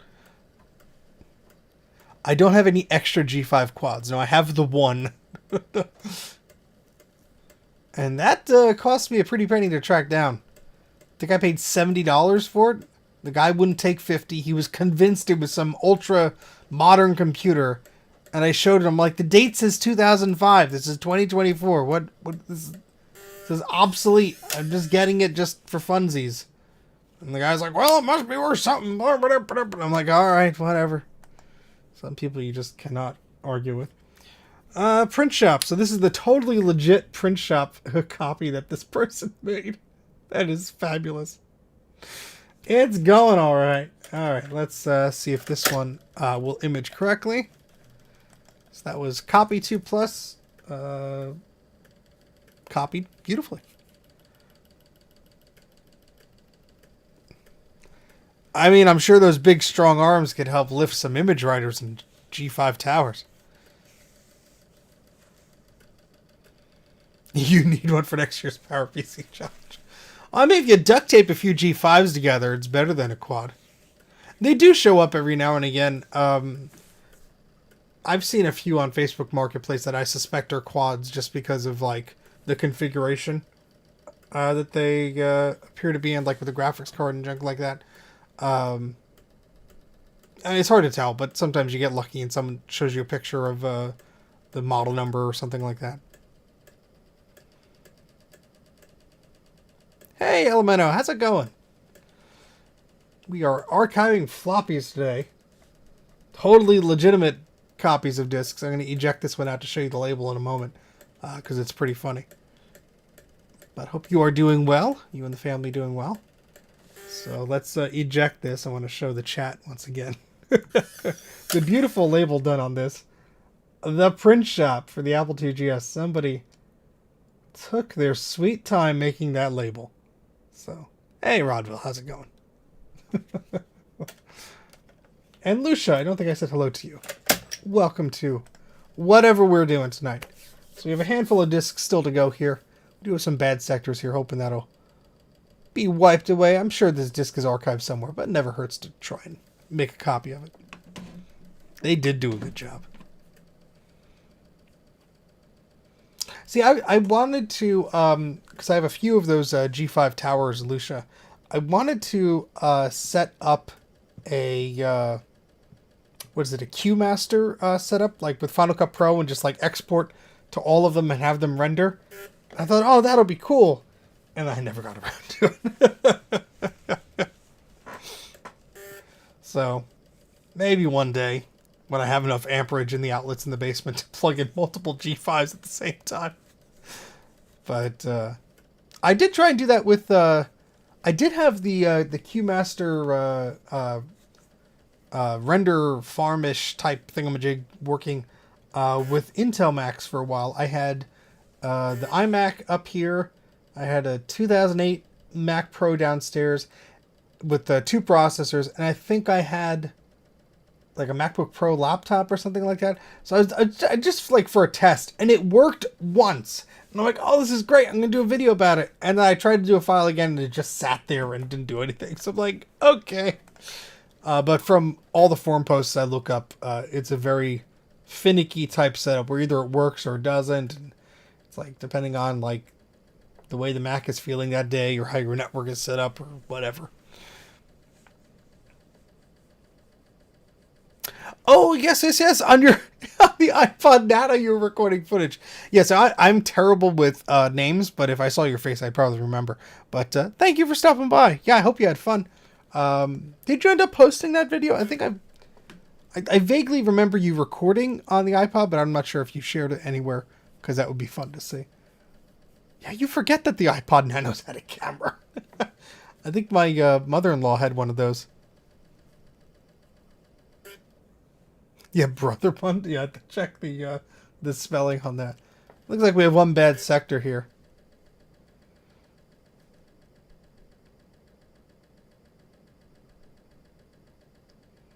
Oh yeah, from the batteries puffing up. Yeah, I have.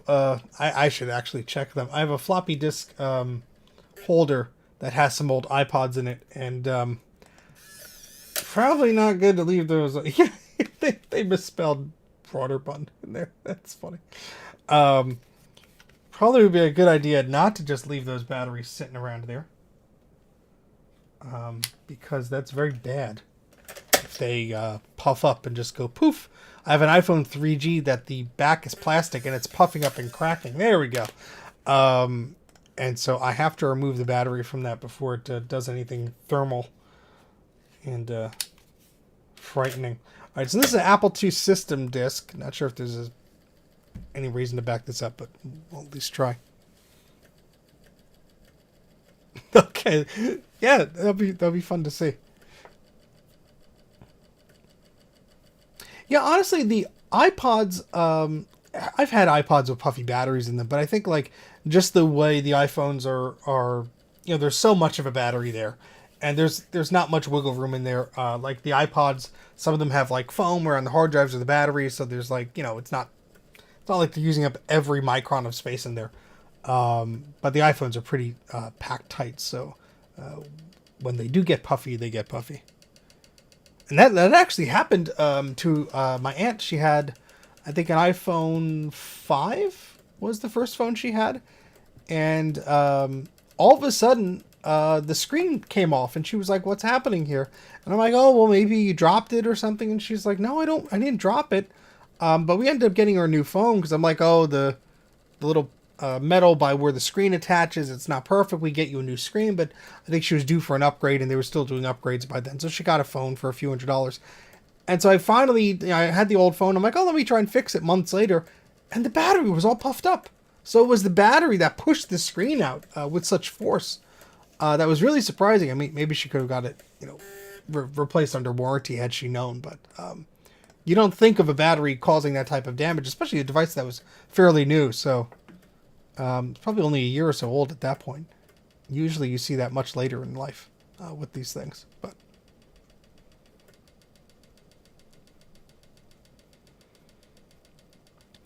yeah, I mean, I have not thought about it for a while. I do have an original iPad that I'm like, because I've seen that happen. And I'm not sure. I've read sometimes like if the battery is fully discharged, it's at more of a risk to do that, or if you just keep a trickle on, it'll be fine. But who knows? Look it up. Some good valuable information, I'm sure, is somewhere around there to assist with that sort of stuff. But I'm not an expert with that. I just try and keep puffy batteries out of my home.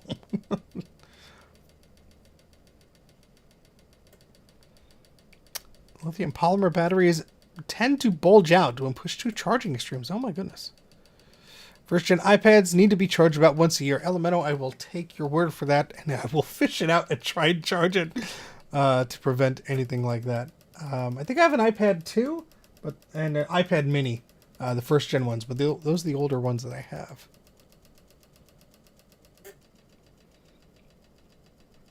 But those devices I do not want to ever have to take apart because of the whole screen and the glass and all that stuff and the heat guns you would have to use. That's not a good time for me. I'd rather recap an analog board or something, which I don't enjoy doing anyway. But I would rather do that than mess with all that nonsense.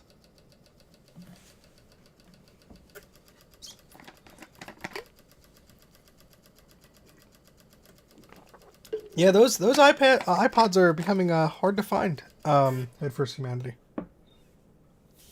Has a bunch of clips that'll break too. Oh boy. Well, that sounds like not fun at all. Looks like we have some errors here. Is this just a system disk? Yeah. This looks like just a system disk. I don't think I'm going to lose sleep over not having this. I mean, I don't know what all these tool things. Oh, system tools. Yeah, we got some fonts in here.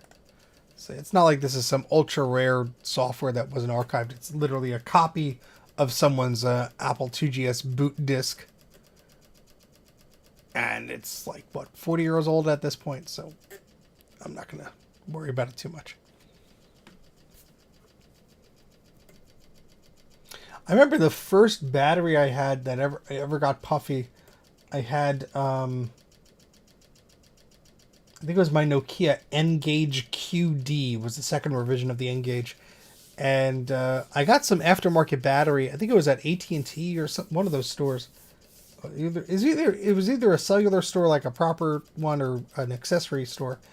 And I got it like a secondhand battery. It was like on the clearance rack or whatever. And it worked fine. This is when you could actually swap out batteries on the fly in cell phones. And one day it just was off and it wasn't charging. I noticed the plastic was a little like... Yeah. It's like, what the heck is this? And somehow I fished the battery out. I even think I went back to the store and said, like, the battery didn't work. I think I got a refund or a credit or something like that. Hey, Paul. Yeah, I hope to see you too. Oh, VCF East. Oh, it's coming up soon. I'm not ready for it. I never am. I always contemplate what to bring. I've brought so many systems over the years that I always like to wonder, like, what people would like to see. Like if I'm going to one of these events, like what would I like to see at the VCF show? I have so many oddball things that it's fun to bring like Mac clones and weird stuff like that. I should put up a poll on social media or something. But also, I want to go and hang out with people too. That's half the fun as well. A puffy car battery. Oh my goodness. I brought the Image Writer LQ once, and oh my gosh, that was so heavy. I will never do that again. Yes, the selfie printer is always a hit. Last time I don't think that was set up properly because I was missing a cable or just wasn't cooperating, so I have to be sure to do that. Ooh, Veronica, that sounds fun. Hope to see you there if you can make it. Puffy car batteries, man. So I had a car battery last year that I bought it from Costco because I was like, oh, I'll save a few bucks. And the car is here already. It needs a new battery. They'll install it. 1, 2, 3. Oh, no, they didn't install it. I had to install it myself. And it ran fine for a while. Then it was like sort of acting weird. And one day it just wouldn't, like it would turn on and then it would like get weak and like turn off. And I'm like, okay, something's weird with this. Apparently the battery just shorted itself and just killed itself. And so I had to like get it towed to a different place, and they're like, "Oh yeah, it's battery's dead." And I'm like, "Okay, well, can you replace it?" And they're like, "Yeah, it's gonna cost this much." And it was the same brand as Costco, but like a different model or whatever, so they wouldn't like warrant it. So I had to like, and then they wanted to keep the old battery for like disposal purposes. They get like a credit or something. So I had to like beg them not to do that, and then drag the battery back to Costco and get a refund. It was the pain in the butt.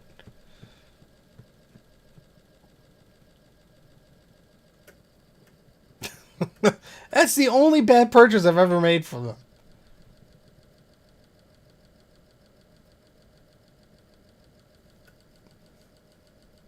I got my tires from them. Let's hope they don't explode.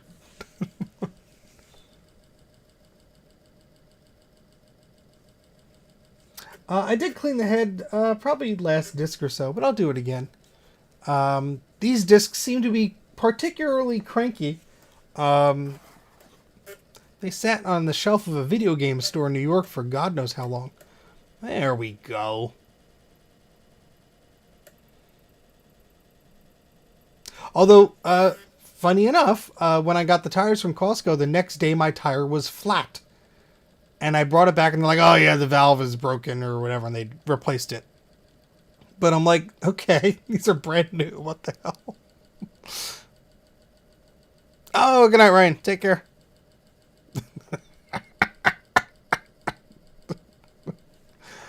Oh boy, Ryan.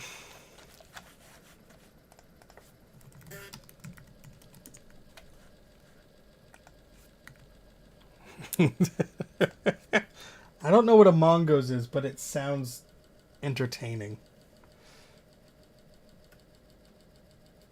Down to 4 sectors here. We're going to clean the disk drive once it gets past this. And then we have maybe like 4, 1, 2, 3, 4, 5, 6, 7, 8, 9, 10 more to go. And then I will release you all from the stream. Assuming you want to be released. Got to go home early because we were behaving good.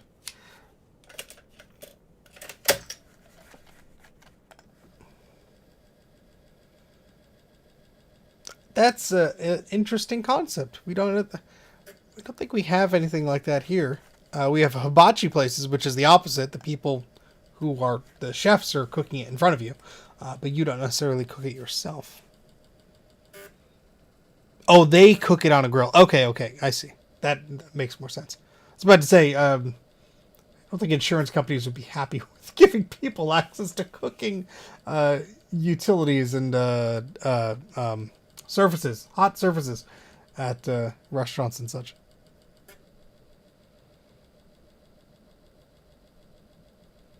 Oh, Rodville, that sucks. Oh, I did something similar. I had just gotten, I think, 2 out of the 4 tires of my car replaced. And I drove to a flea market. So I'm like, you know what? Having a pretty crummy day. I think one of our pets just passed. And I'm like, I just want to get out of the house. I just want to go somewhere, get my mind off things. Maybe see what other junk is for sale around these parts. And went to the flea market, picked up like a few like little things, or maybe I didn't pick up anything, I don't know. I think it was just before the flea market. Yeah. because it was a bank, and I'm like, oh, I don't have any cash on me. I have to go to the bank. I went to pull into the bank. My tire hit the curb, and it wasn't a smooth curb like it had been broken before, so it's just jagged concrete. Popped the tire instantly, and I'm like, well, that's great. So I had to call AAA and wait for them to come, because I don't think the I had the jack in my car, and I was about to like put the spare on, but my wife's like, no, we have AAA. I'm like, oh, okay, just have them do it. So that was fun. It's a good way to waste a Saturday.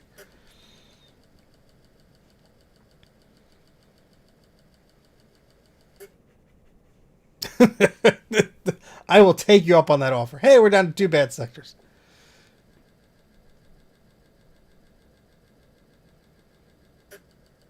That is interesting. Oh my god, I have not been to the Palisades Mall in... I don't know when the last time was. I remember going to the Palisades Mall. I had... we're down to 1 sector. I had my iBook G3 Special Edition Key Lime model, I think. And I forget the problem. No, was it the Palisades Mall? I don't know why we would have driven that far. We went to the Apple Store at the Palisades Mall for some hardware issue that we were having on one of our computers at some point. I don't know why my father would have driven us so far, but back then the closest Apple Store was like the I think we had one in Short Hills and what was the other one? Started with an M. Forget at the moment. That might be that one bad sector that's showing up on all these. And yeah, it was just, I forget the reason we were there. I just remember using the laptop in the car. So it must have been functional. Unless my dad was picking something up, I really can't remember at this point. But we went there. I also saw a movie there. Is that the one with the big IMAX they used to have? Alright, so we're going to save this. All files verify is good. This is Reader Rabbit. Should have saved it as Reader Rabbit. What am I thinking? And let me save it again, please. Maybe? No? There we go. Alright, so let's eject that. We have a tour of Apple IIgs, a tour of 2GS Dolphin. I don't know what the heck Dolphin means. Again, handwritten note. Yeah, I'm trying to think of Marlton, I think, was the name of the town. Note, these are towns that were not close to us in New Jersey, really. But, of course, me being a huge geek and my father also owning an Apple computer, we made the pilgrimage to, I think, at least 1 or 2 of those stores. I have a shirt from, I think, one of them. From when they first opened, we went on opening day. The classic white Apple shirt with the shiny blue little logo in the middle with the name of the store on it. Still have that somewhere. That's a cluster of bad sectors.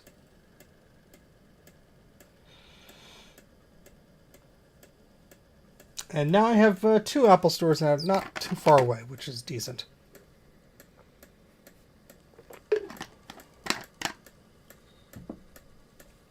Hopefully the malls still remain open. Otherwise, there's no place for these stores. So this says tour of Apple GS.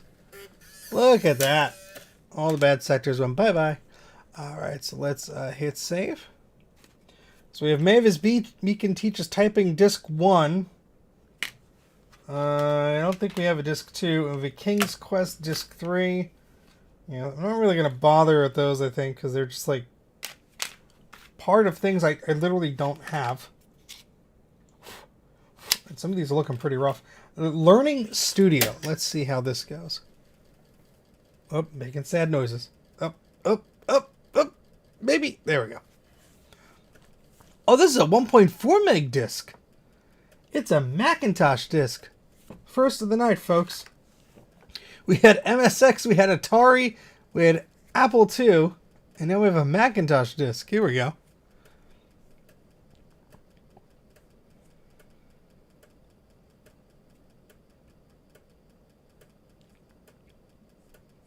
Oh, they accidentally nicked the enclosure. Ah, mistakes happen. That stinks, though. I'm learning.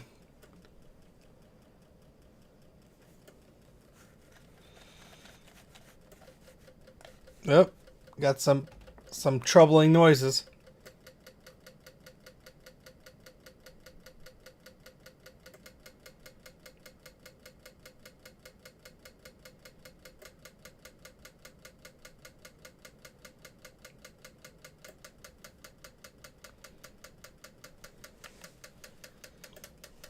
We got some horizontal streaks here. Ugh.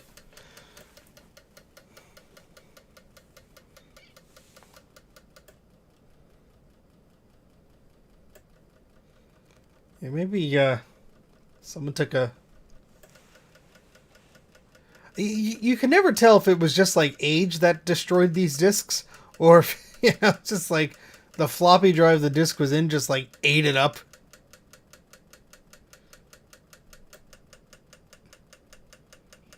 Interesting to see if there's anything on the catalog file here to tell us.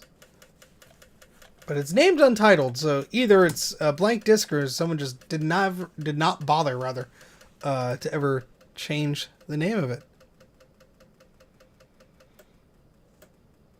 Oh my gosh, it's 11 o'clock already. I will only have a few more discs to go, so we'll wrap up fairly soon.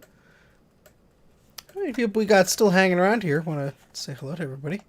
Appreciate it. We have 61 people watching, according to this static YouTube screen that I paused a while back, so that might not be accurate.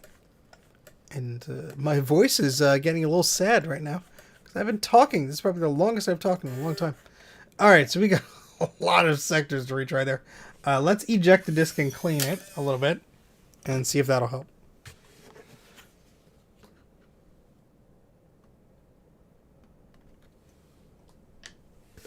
Alrighty.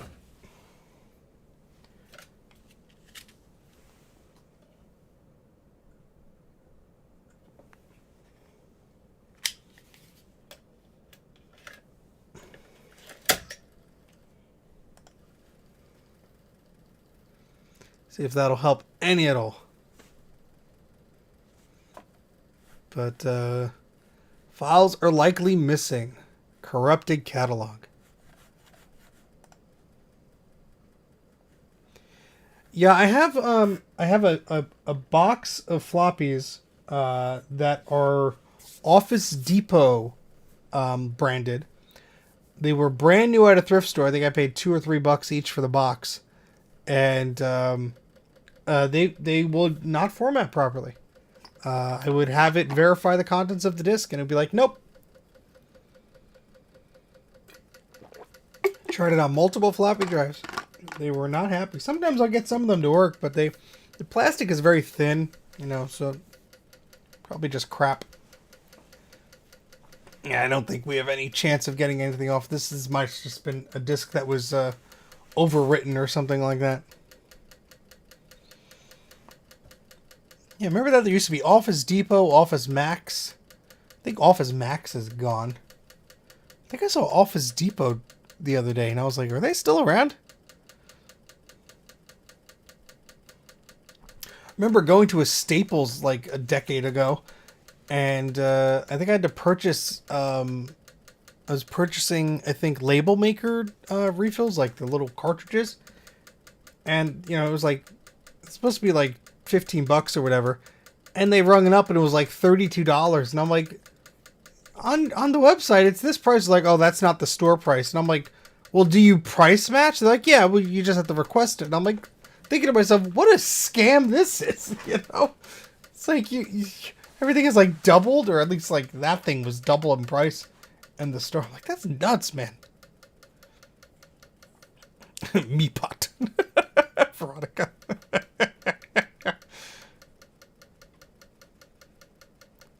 Interesting, Stace. Yeah, so Allison had to print stuff for her play, and the printer we have here is not a duplex printer, so she needed double-sided 40 pages and like 5 copies of it. And I think we got in touch with Staples. They gave us a quote, but like the guy on the phone didn't seem too sure of it. and there was a local place that said they would do it for like $40 or whatever. By the time it was done, they charged us like $100, and I'm like, for that price, I could have just bought like a duplex printer. So, if you recall the stream from a few months ago, I had an HP, or maybe it was on Discord, I forget, but an HP 2200D that was making all sorts of noises, but it was the only duplex laser printer I had in the house. So like, I'm going to get this thing to work. I'm also going to stop this because it's just hurting the poor thing. And I'm like, I'm going to get this thing to work. And I thought I cleaned it out and greased all the things and fixed all the stuff. And it just was not doing anything properly. It was making all sorts of attempts to print, but it would never print. It would just, I'm just going to name this Mac Disk Bad. And this was Learning Studio. And it was just making all sorts of weird attempts to print, but it would never print. Uh-oh. I think this one's busted. Yep, this hub is separated, I think, from the disk. Yeah, I can hear it. No, thank you. All right, well, that one's screwed. Put that over there. Let's try WordPerfect. And so it turned out that I actually did fix the printer. This one might have the same problem. But the driver on both the latest version of macOS and Windows, when it would print to the printer, it would feed the paper, start to print, and say, up, paper jam, and stop. However, using an older laptop with High Sierra, it would print just fine. Yep, bad disk. So I have a 20-year-old something printer that prints duplex pages, and honestly, every once in a while, it does get a little cranky, and you do have to adjust a little bit, or it eats a page or something like that, but I think I paid $20 in toner to fix it up, and I think $7 for the printer, and it has an infrared port on the front of it. That's why I bought this stupid thing. We used to have the similar printer in schools, and I used in my high school. And really, let's see if this one has the same issue. Oh yeah, that's separated. And used to print from my Palm Pilot, which was fun. Yeah, lots of gears shifting. So it makes a hell of a racket, I will say. It's not the quietest thing, but it works. And it's a lot cheaper than spending $100 a pop every time a revision is written on a document. Because, you know, people have to read the play and all that stuff, and actors and junk. Alright, so this is the last set we're going to do is a Slip Heed. This is disc 1 of 2. This is a sector copy of that. So let's look this one up.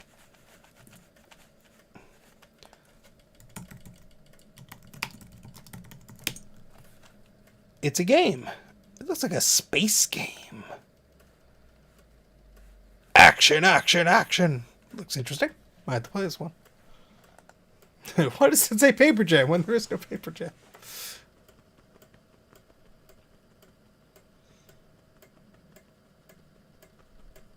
Yes, every time I do that Head First Humanity, when I try and do like the flip thing, I screw it up.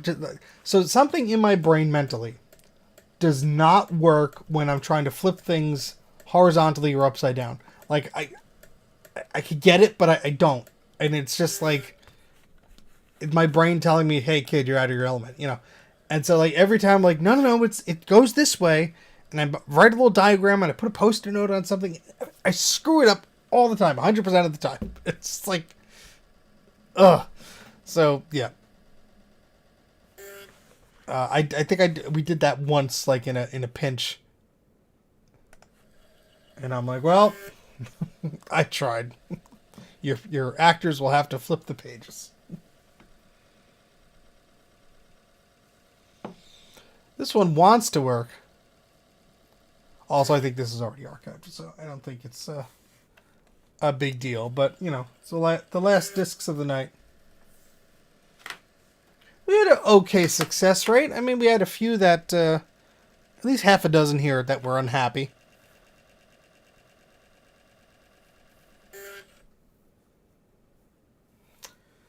Let's see. Yeah, one more try.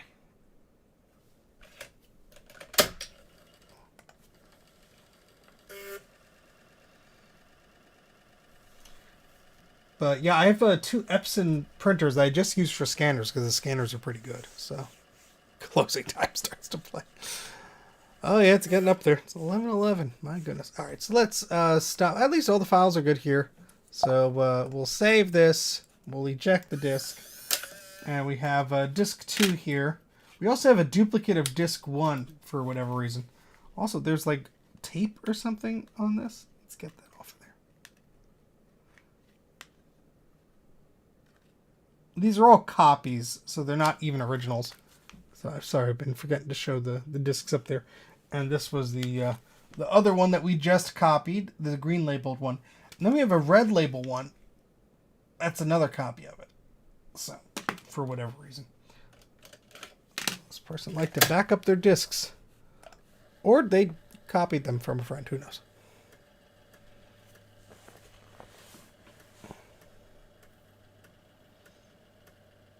But I would like to thank everybody for tuning in today.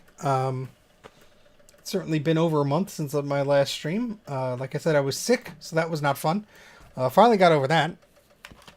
And the only reason I'm not streaming from the basement is A, it's cold. And B, the computer down there is very cranky. But I had ordered a Mac Mini. And that should arrive hopefully by next week. So yay! Hopefully my computer problems downstairs would have eased with the addition of the new member to the family. Oh, goodness. I mean, that streaming machine, as I said earlier, has been a champ. I used to edit videos on it. I pushed it pretty hard. It's running unsupported software and hardware on there. It's doing a pretty good job for its day. So, you know, yeah. Did we do this AppleWorks too? I guess we might as well try. Yep, so I'm going to retire the 5.1. It's had a very good run, and I'll still keep it. It's a beast of an Intel machine, so if I ever needed to, you know, play with an old version of software, that would be my my go-to. Hey, Metal Music, how's it going? But yeah, that thing's had a pretty tough life. I got it from an e-waste recycler. It was at the bottom of a pallet that broke, and the pallet was filled with iMacs, and so there was glass all over the machine, inside and out. So I had to clean the heck out of it. It did not work when the guy got it, so he gave it to me. Turned out there was some things shorting each other out inside, which was fun. So I did fix that up, and I got to keep it. And we have King's Quest. The discs I said I wouldn't do, I'm doing anyway, because we're wrapping up here. This is King's Quest disc 3 of 3, so it's like incomplete, but we'll give it a try. Excuse me. And yeah, that became my streaming system. Well, it became my video editing system for a long time. And I edited a lot of my Mac 84 content on there. And learned how to use Final Cut Pro. Well, I actually learned how to do that on my 2008 Mac Pro, which I got from the same recycler folks. But when the time came that they had this 2012 one, I'm like, well, I'm going to upgrade. Why not? Had a better graphics card, had more memory, had dual processors. Although I had upgraded the single processor 2008 Mac Pro, I got 2 dual processors because on eBay those processors were like $10. You know, it was so cheap. Oh yeah, you could run all sorts of great stuff on those Mac Pros. I'm going to keep Mojave on it just as a go-to machine for that because I don't think I have any other systems running Mojave at the moment. Actually, I might just put High Sierra on there because then I could run 32-bit apps. Was Mojave the one that... No, I think Mojave didn't let you run them anymore. I think High Sierra was the last one for 32-bit apps. I could be forgetting. But for like streaming purposes, I think I'll just use like a little Intel Mac Mini if I have to run like older stuff because let's be honest, I have to pay the electric bill. So it's nice to not have the Mac Pro tower on all the time, even though it's in sleep mode because it's been doing a nasty thing and stay on for a few minutes and then shut itself off. And it will do this while I'm recording videos. So you just have the lights flicker because the whole machine powers up for a second.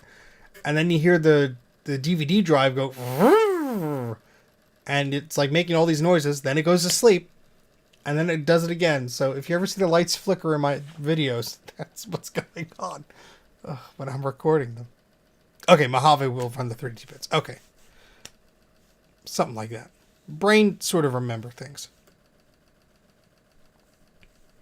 Yeah, I mean, it's been a long time coming. I almost bought the M2 Mac Mini for it, but I think my main concern was how many cameras and stuff I could plug into it at the same time.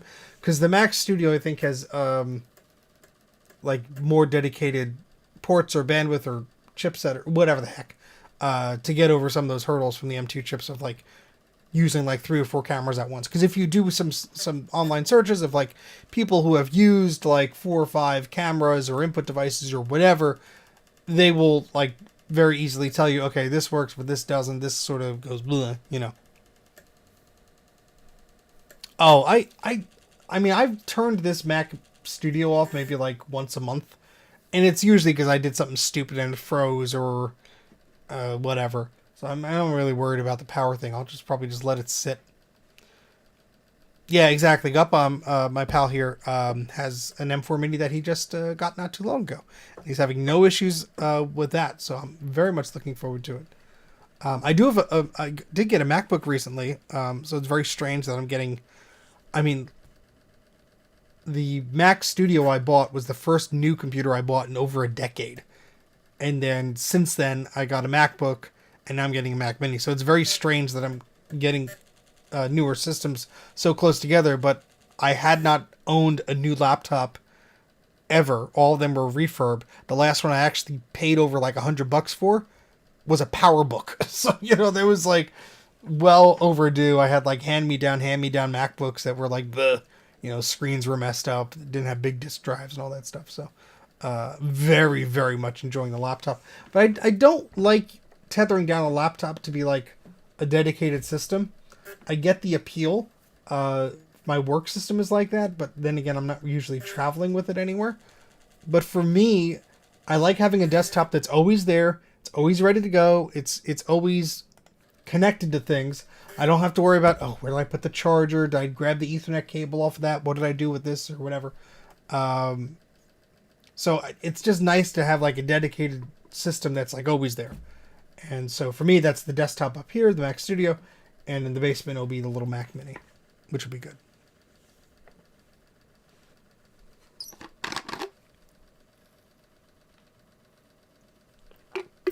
Yeah, I mean, I feel you on that one. I mean, I just usually, I've been using Mac since I was a kid, and I would always just let them sleep. I'd guess around like the G3 systems, I would just let sleep. Anything below there, I would just shut it down, usually.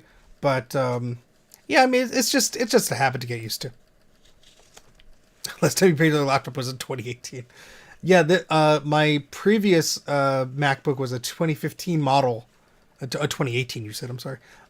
Mine was a 2015 model, and it works fine. It's just a little sluggish and things, but I had taken the SSD out of there and given it to my father for his laptop, so sort of couldn't run the computer without a disk.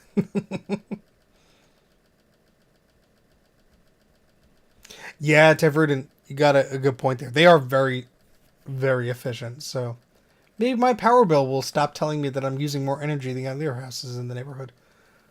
But then again, I have a 8 hard drive server running downstairs nonstop. That's basically a PC. Okay, I think this King's Quest disc is not happy. And since it's just disc 3 out of the entire set, which I don't have, I think I'm going to just save it as a partial. Hit save and put it in the sad pile. And then the last disc of the night is Mavis Beacon's Teaching Typing. Disc 1, which, again, it's a copy. I would assume there's a disc 2.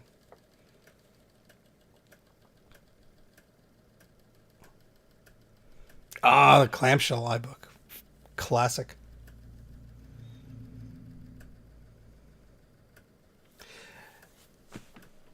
Yeah, for the laptops in my life, I had a PowerBook Duo that was basically e-waste or garbage. And I got it from a trade-in program at the Liberty Science Center, which is a museum in this state. They had a program ages ago that you could give them e-waste, they would recycle it, and they give you some sort of point system. So my dad had an old Xerox thing he got rid of. We got rid of our first Image Writer 2 printer there. Sadly, I didn't have any say in it. Maybe that's why I'm obsessed with the printers these days. Through some point system, I ended up with a PowerBook Duo, and then my father's office was getting rid of one, I think, and we got one through them, and we cobbled them together, got one working, and that was my first laptop. Then I think I got a hand-me-down PowerBook 540C from eBay, and I was like, ooh, color. Oh no, before that was the Duo 270C, also from eBay. Then the 500 series. Then I think a 1400 that didn't work. And then the iBook. Then the PowerBook G4. Then my brother's old black MacBook, which he got a MacBook Pro, so he didn't need it anymore. And I used that for the longest time until... What the hell machine did I have at... Oh, that's the 2008 MacBook Pro, which is on the shelf over there. I had that, and then I got the 2015. So it's not too many... I mean, it sounds like a lot of laptops, but... All right, all files verify as good. So I know there's bad sections at the end. Might be some copy protection or something like that. We will save that and eject this disk. And you know what? We had quite a few suspicious disks here today, but not all too bad. When you consider it all. Do you own a Newton? Yes, I do. I think I have almost every model. I don't know if I have a 2100, but I have a 2000. Yeah, I have like the 130, the 100. Those are fun. eMate, those are fun. The dead floppies are going in the pile to look at in the future, which I'll probably forget to do and never get to touch. Let's be realistic here. Oh, goodness. Nice pile of e-waste. Nice. Hope you get a few bucks from that, Stace. Fun times. Well, I'd like to thank everybody for hanging out with me today. Chat says we still have 64 people here. That can't be right. Let me refresh this sucker. Come on, YouTube. Tell me the real numbers. 60 people. All right. Damn. Cool. 59 likes. A lot of you actually like the video. Well, I appreciate that. Where's my buttons here? Hi. Yeah. All right. Well, we archived a bunch of floppies today, so I appreciate that. My voice is getting a little blah because I've been talking for like 2-3 hours straight. So, yeah. How long have we been going? I don't know, my cursor's like acting up. I'm gonna unplug this camera. I think that camera's not happy. Nope, cursor's still going. 2 hours and 24 minutes. Okay. But yeah, we archived some floppies today. Not sure if any of them are totally unique, but if they are, they will be properly archived in the normal spots, places, Internet Archive, Macintosh Garden, all that fun stuff. But if you are new here, please consider subscribing to the channel. It does not cost you a thing, and it tells YouTube that, hey, I'm not dead, even though I haven't streamed for like a month. I do have a number of videos. I have a SCSI video I'm working on. I have a video about the Kodak Reels 8mm film digitizer. There's a thread over there on Tinker Different that I've been posting about for over a year about that. So I'm trying to get those videos out. They do take a lot of time. And I have that Macintosh Clone Part 2 video that I'm trying to finish up as well. So have a bunch of things in the pipeline. Hopefully I could share a few things in progress with you. If you support me on Patreon or YouTube membership, you do get early access to videos. You get a lot of draft previews of things. And of course you get access to the exclusive podcast that me and my friend Colin of This Does Not Compute put on. So that's a lot of fun. But that's about it for tonight. I would sincerely appreciate everybody clicking that like button before they leave. Subscribe to the channel, all that fun stuff. And I appreciate you hanging out with me on this evening, and hope you all have a good day. And Bruce is back just in time for me to end it. Yeah, sorry, Bruce. Appreciate it, all you. Oh, goodness. Well, we're done with our floppies, and my voice is getting hoarse again. So, sorry, Bruce. You can rewind. I'll talk to you a little later. Thank you very much. Where's the end stream button? It's around here somewhere. There it is. All right. Bye.